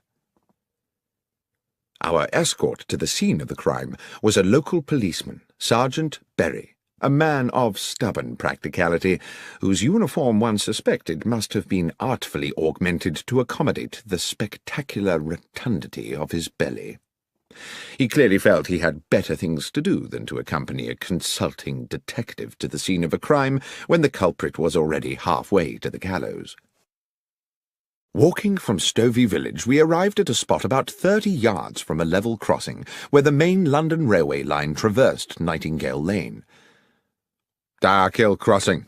Corpse found here," Sergeant Berry said bluntly. 6 feet from the fence. Victim's horse still tied to the fence. Cause of death, single bullet entering just here." He put a plump finger in the centre of his brow. "Weapon?" "A gun," said the policeman insolently.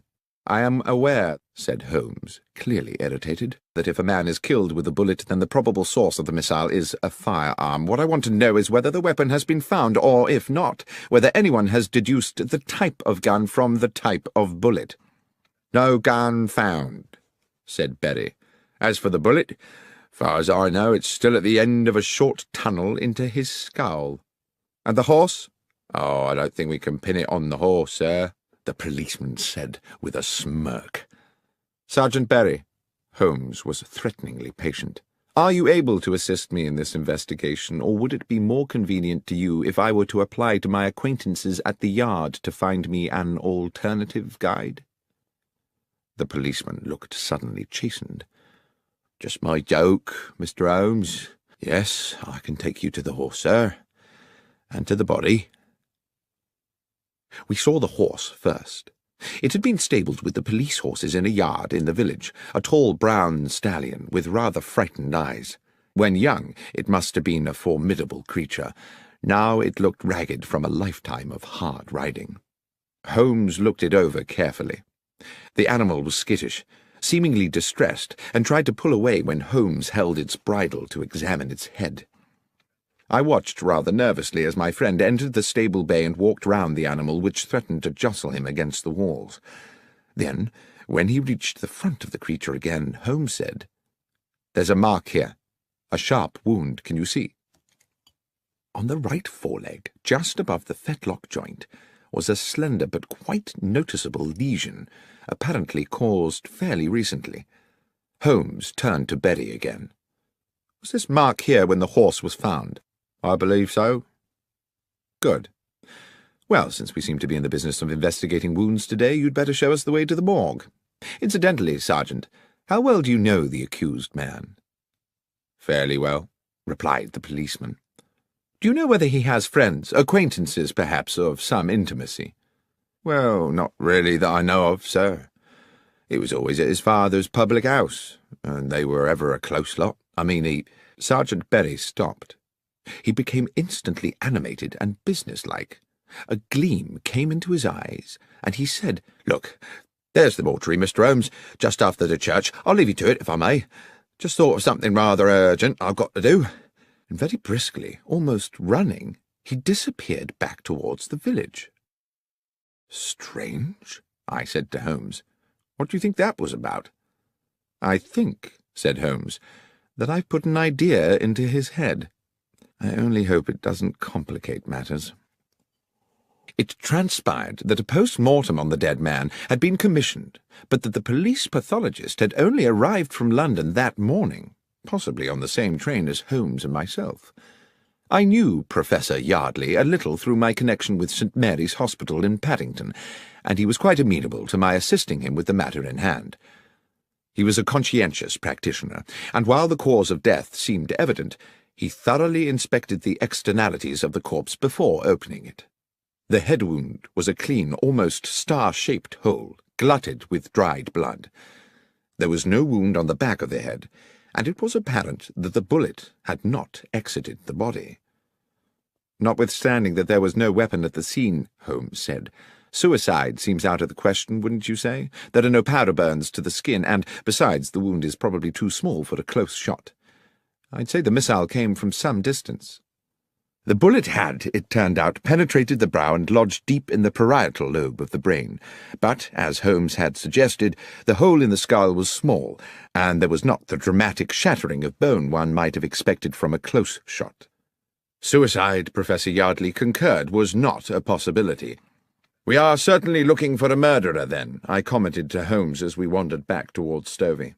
"Well, somebody killed Henry Weeks for certain, Watson. But I have to confess that at this moment I have no idea who it was." "You don't think we might be wrong about Jack Carpenter after all?" "I do hope not, Watson. It would be an appalling tragedy. But then I suppose for one poor soul or another, murder always is." I had hoped that our next port of call would be the Horse in Colours, for an icy wind had blown up and I was ready for a glass of beer and the comfort of the inn's blazing logs. But Holmes walked us straight to Stovey Station, where, he said, we must make an important call. I steeled myself against the increasing cold as the last light faded from the sky. The station-master at Stovey was Milton Fraser, a man dressed to give the impression of order and precision, his cap fitting perfectly the balding sphere of a small, neat head, and a fine silver pocket-watch peeping from his waistcoat pocket. Holmes, whose own knowledge of the country's railways is second to none, won his confidence easily. "I wish to ask you, Mr. Fraser," he said, "about yesterday evening. There is a late train to London, I believe." "The 10:59, sir." "It was on time?" "It was, as it generally is. Not much traffic on the tracks at that hour." "And do you recall whether any passengers boarded the train at Stovey?" "Of course I do, sir. Young Jack Carpenter." "Just him?" "Yes, sir. His father saw him aboard. I watched the train pull away myself." "And there is no way anyone could have left the train after that?" "Well, not here in the station, no. Not without my seeing him." "Not in the station?" "No. I suppose it might be possible for someone to alight at the crossing." "The level crossing?" "Yes, sir. The 10:59 always stops at Darkhill Crossing for a few minutes. Safety precaution, sir. Thornley Bridge over the Stour is considered unsafe for two trains until they finish the repairs, so the 10:59 up train must wait until the 11:04 down has come through." "And this happens every night?" "Can't recollect when it last didn't, sir." "Lastly, Mr. Fraser, can you recall which part of the train Mr. Carpenter boarded?" "Second compartment of the third carriage, sir. I'm quite sure of that."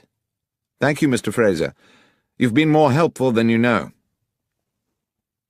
"I suppose we now have to consider," I said to my companion back at the Horse in Colours, as I stared into the flames of the fire, "that Jack Carpenter shot Henry Weeks from the stationary train." "We must consider it, certainly." Yet I think it rather unlikely. How would Carpenter have known his intended target was going to be waiting there at the crossing? Then what is the significance of the stopping train? Has it any? I'm beginning to think it has, but I must confess to being currently unsure in what way. Well, let's eat and then sleep on it, I said. But at that moment our cosy evening was horribly interrupted. A young woman, hair dishevelled, came screaming into the bar. "Mr. Carpenter! Mr. Carpenter!" The elderly landlord came rushing in from the kitchen. "What is it, Sarah?" "It's Beth Miller. They've taken her in." "Who's taken her?" "The police. That Sergeant Berry's arrested her. Says he found a gun." "What's this?" cried Holmes. "Who is Beth Miller?" "Beth is my son Jack's betrothed," Carpenter said. "Their wedding is fixed for next month. Beth's a good and honest young woman and gentle as a lamb. I'll see that blasted policeman." Holmes barred his way and put a hand on his shoulder. "If I'm to help you, Mr. Carpenter," he said, staring hard into the man's wild eyes, "believe me when I say that it will not serve our purposes to be too precipitous. Dr. Watson and I will go straight to the police station and find out what's happening. I beg of you to do nothing before you hear from us." Having received Carpenter's assurances, we made our way out of Stovey to the police station, a thick-walled stone building halfway along to the next village. Once a brewery, it now had the grim air of a medieval lock-up. It would not be exaggerating to say that my friend and I received a cool welcome from Sergeant Berry, whose domain this appeared to be. "Yes, sir, I do have a young woman in custody here, and I can confirm that she has been charged on suspicion of murder." "And can you tell me," said Holmes, "how she is supposed to have committed this crime?" "Well, obviously, sir, we don't know all the details yet, but with a bit of imagination, an intelligent person might construe that she had lured Mr. Weeks to Nightingale Lane on some, shall we say, enticing pretext, laying in wait for him, and dispatched him with a bullet as he tethered his horse." "And," said Holmes, "would this same intelligent person construe that Jack Carpenter had a part in this?" "Well, yes, sir, that person, assuming he was using his faculties, would conclude that quite obviously Jack Carpenter was an accessory before the fact, and therefore equally culpable." "Thank you, Sergeant," Holmes said, "for simplifying what I, in my sluggishness of mind, had considered a mystifying problem. Might it be possible for us to see the prisoner now?" "I'm sorry, sir, I couldn't permit that." "Or should it wait until I have received authority from my good friend Superintendent Wales at the Yard?" The policeman licked his lips, pretended to consult a piece of paper on his desk, and said, "Well, as you say you are a friend of the superintendent, sir, I'm sure 5 minutes wouldn't hurt." We were shown to a cavernous room where rusted iron remnants of the brew-house remained bolted to the walls and ceiling. The large skylight had been set with bars, and there were no other windows. A pretty dark-haired girl of no more than 20 years sat at a wooden table. She reacted to us with suspicion as we were admitted, but no sooner had the constable left us alone with her, and no doubt largely in desperation, she confided in us readily. "Miss Miller, we have a limited amount of time," Holmes said to her, "and you must tell us everything you can about this business." "Yes, sir, I'll try. I think I may have done something foolish, sir." "Foolish?" "I think I were the first to find the body, sir, you see." "Well now," said Holmes, "I had certainly not guessed that." "I planned to see my Jack on the London train," she continued, "but we was held back at the farm delivering a calf, and I knew I was likely to miss him. The train usually stops by Dark Hill Crossing, so I thought if I cut along Nightingale Lane, I might be able to wave him off. But when I got there, the train was already disappearing across the bridge. Then, a stone's throw from the track, I saw a horse tied up to the fence, and something on the road beside it. When I got up close, I saw who it was, Henry Weeks, covered in blood, and next to him the gun." "And you picked up the gun?" I asked. "Yes, sir." "Why? Why did you not go directly to the police?" "Well, sir, because I recognised the gun. I meant to hide it somewhere. It was Jack's gun, you see." I failed to conceal my shock. "Jack's gun?" "So you took the gun," Holmes said, "because you thought Jack Carpenter might have killed Weeks?" "Yes, sir. That was my fear." "Even though Jack was on the train?"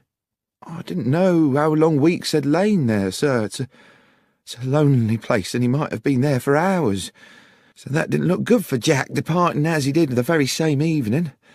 I weren't sure of nothing, Mr. Holmes, except that Jack was likely to get the blame, everyone knowing about the venom between him and the Weeks family." "And what," Holmes said, "did you do with Jack's gun?"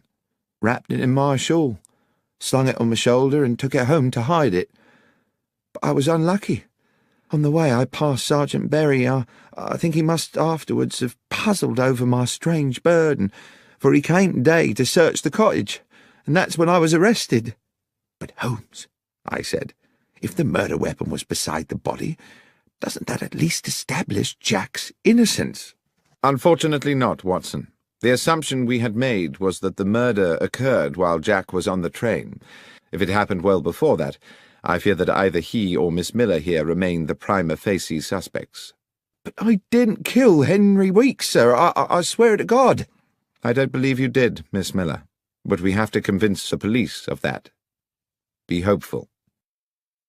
But as we walked back along the lane that evening towards Stovey in the horse in colours, Holmes seemed somewhat less certain.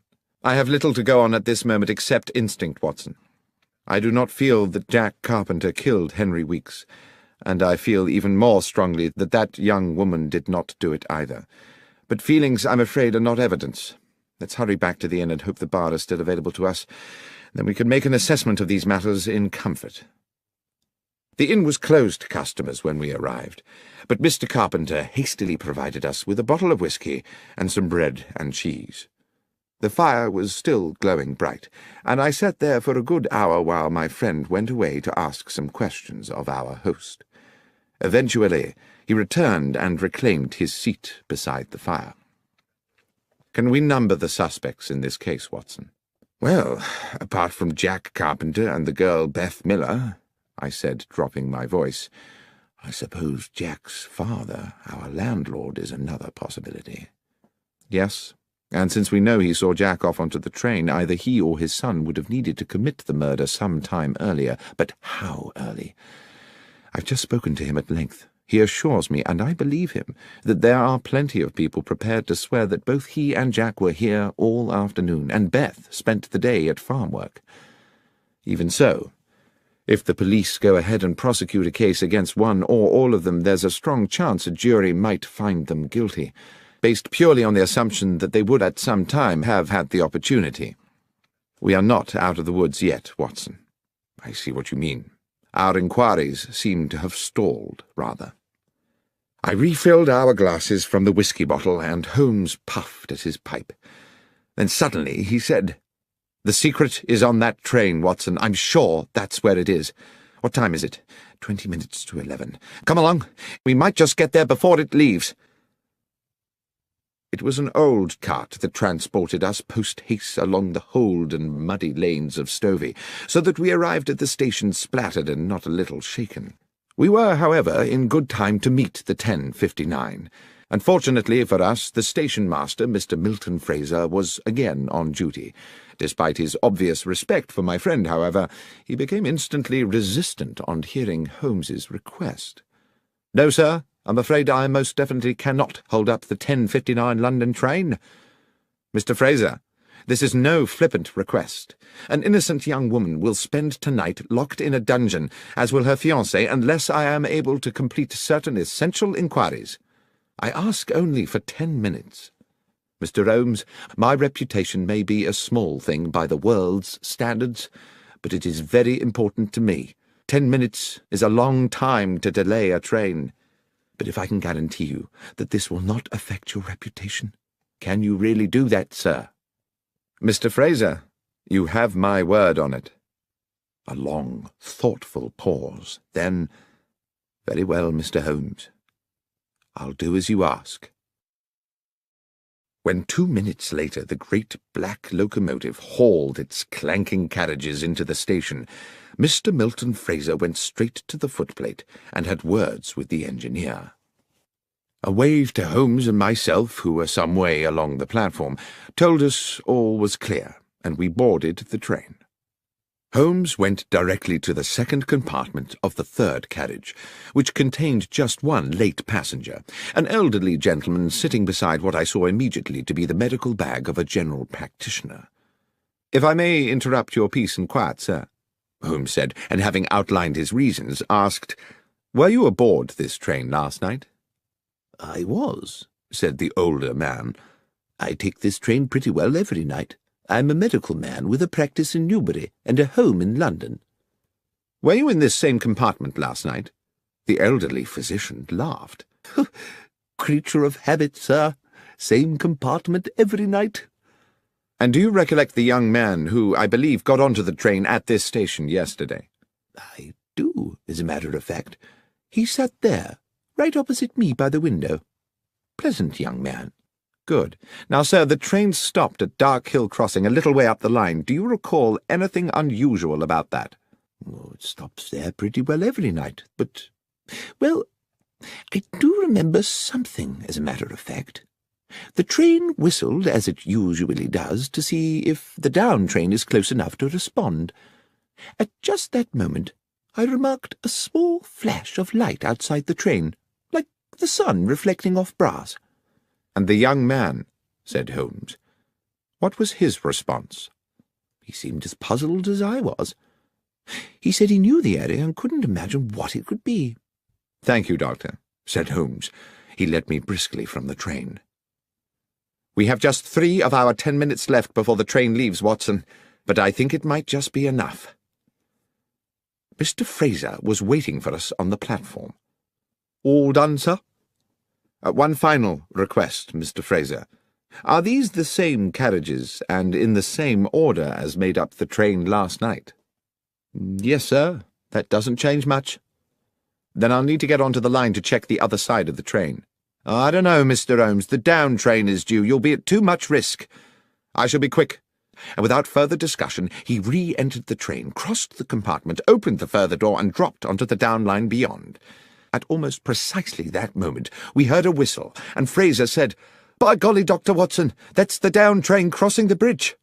I waited for a half-minute, but when I heard the rumble of the approaching train, I could restrain myself no longer.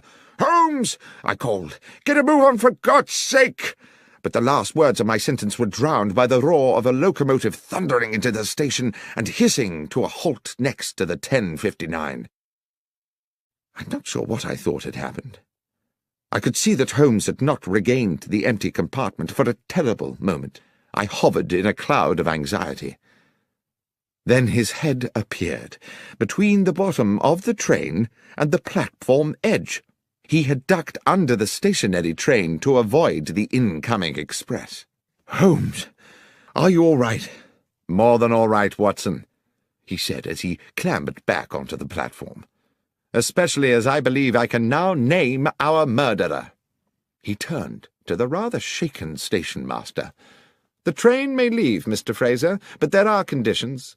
I see there are no facilities for uncoupling a carriage here in Stovey." "Correct, sir. There are no sidings here." "Then I must ask you to travel to London with the train, and to ensure on arrival that the carriage in which the physician gentleman is travelling is impounded at Paddington." "Good Lord, Mr. Holmes, is the doctor a suspect?" "No, Mr. Fraser, but one might say the carriage is." Despite his misgivings, the station-master was heroically compliant, and directly he had arranged for a message to be sent to his own family, he boarded the 10:59, which had now, for one night only, become the 11:25, and the train pulled out of the station on its way to London. "Well, Holmes, I probably don't need to tell you," I said, "that I am completely baffled." "You can be forgiven for that, Watson. It has been a puzzling business. But you do intend to explain to me how a train carriage can be a suspect in a murder case?" I will explain everything when we get back to the Horse in Colours, but first I must ensure that Beth Miller is released from that appalling prison and spends tonight in her own bed. It was long past midnight when we sat again in the comfort of the inn.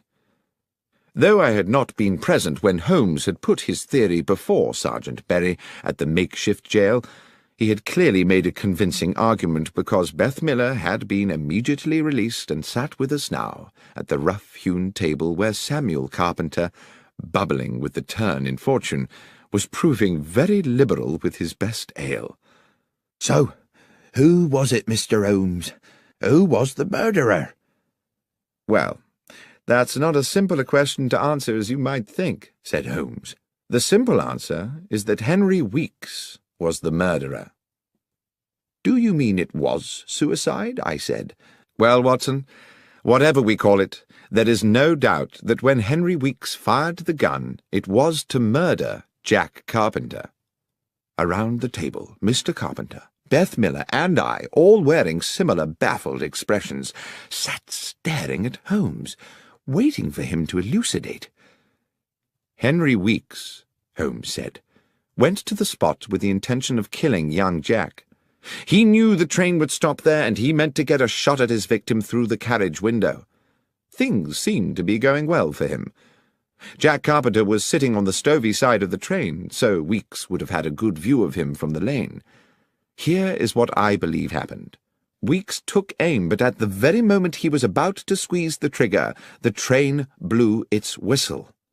My guess is that the horse reared up and kicked the butt of the gun, hence that wound on the beast's foreleg. The gun went off." "Ah," said I, "that flash of light the physician on the train mentioned." "Precisely. The sound of the shot was probably drowned by the noise of the train.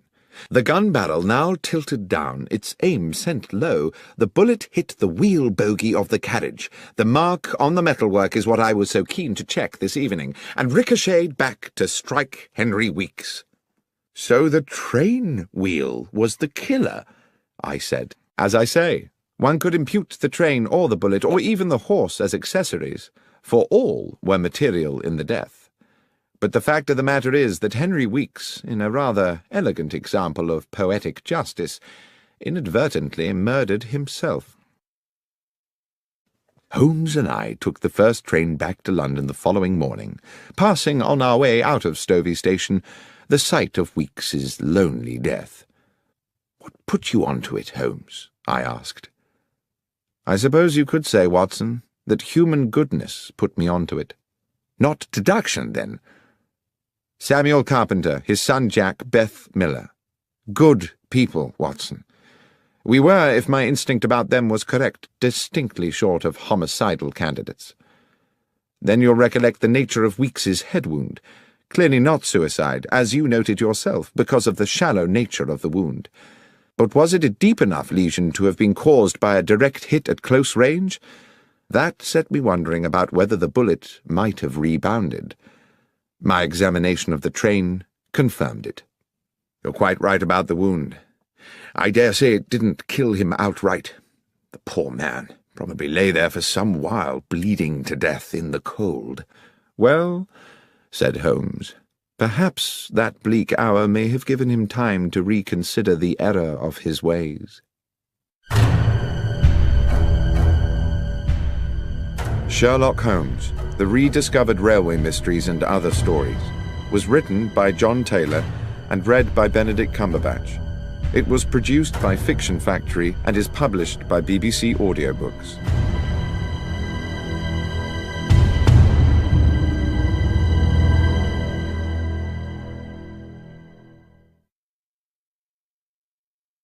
When I was young, it contained the treasures of boyhood, a catapult, a lump of beeswax, the carapace of a crab. For many years since, it has been the repository of an archive, admittedly a rag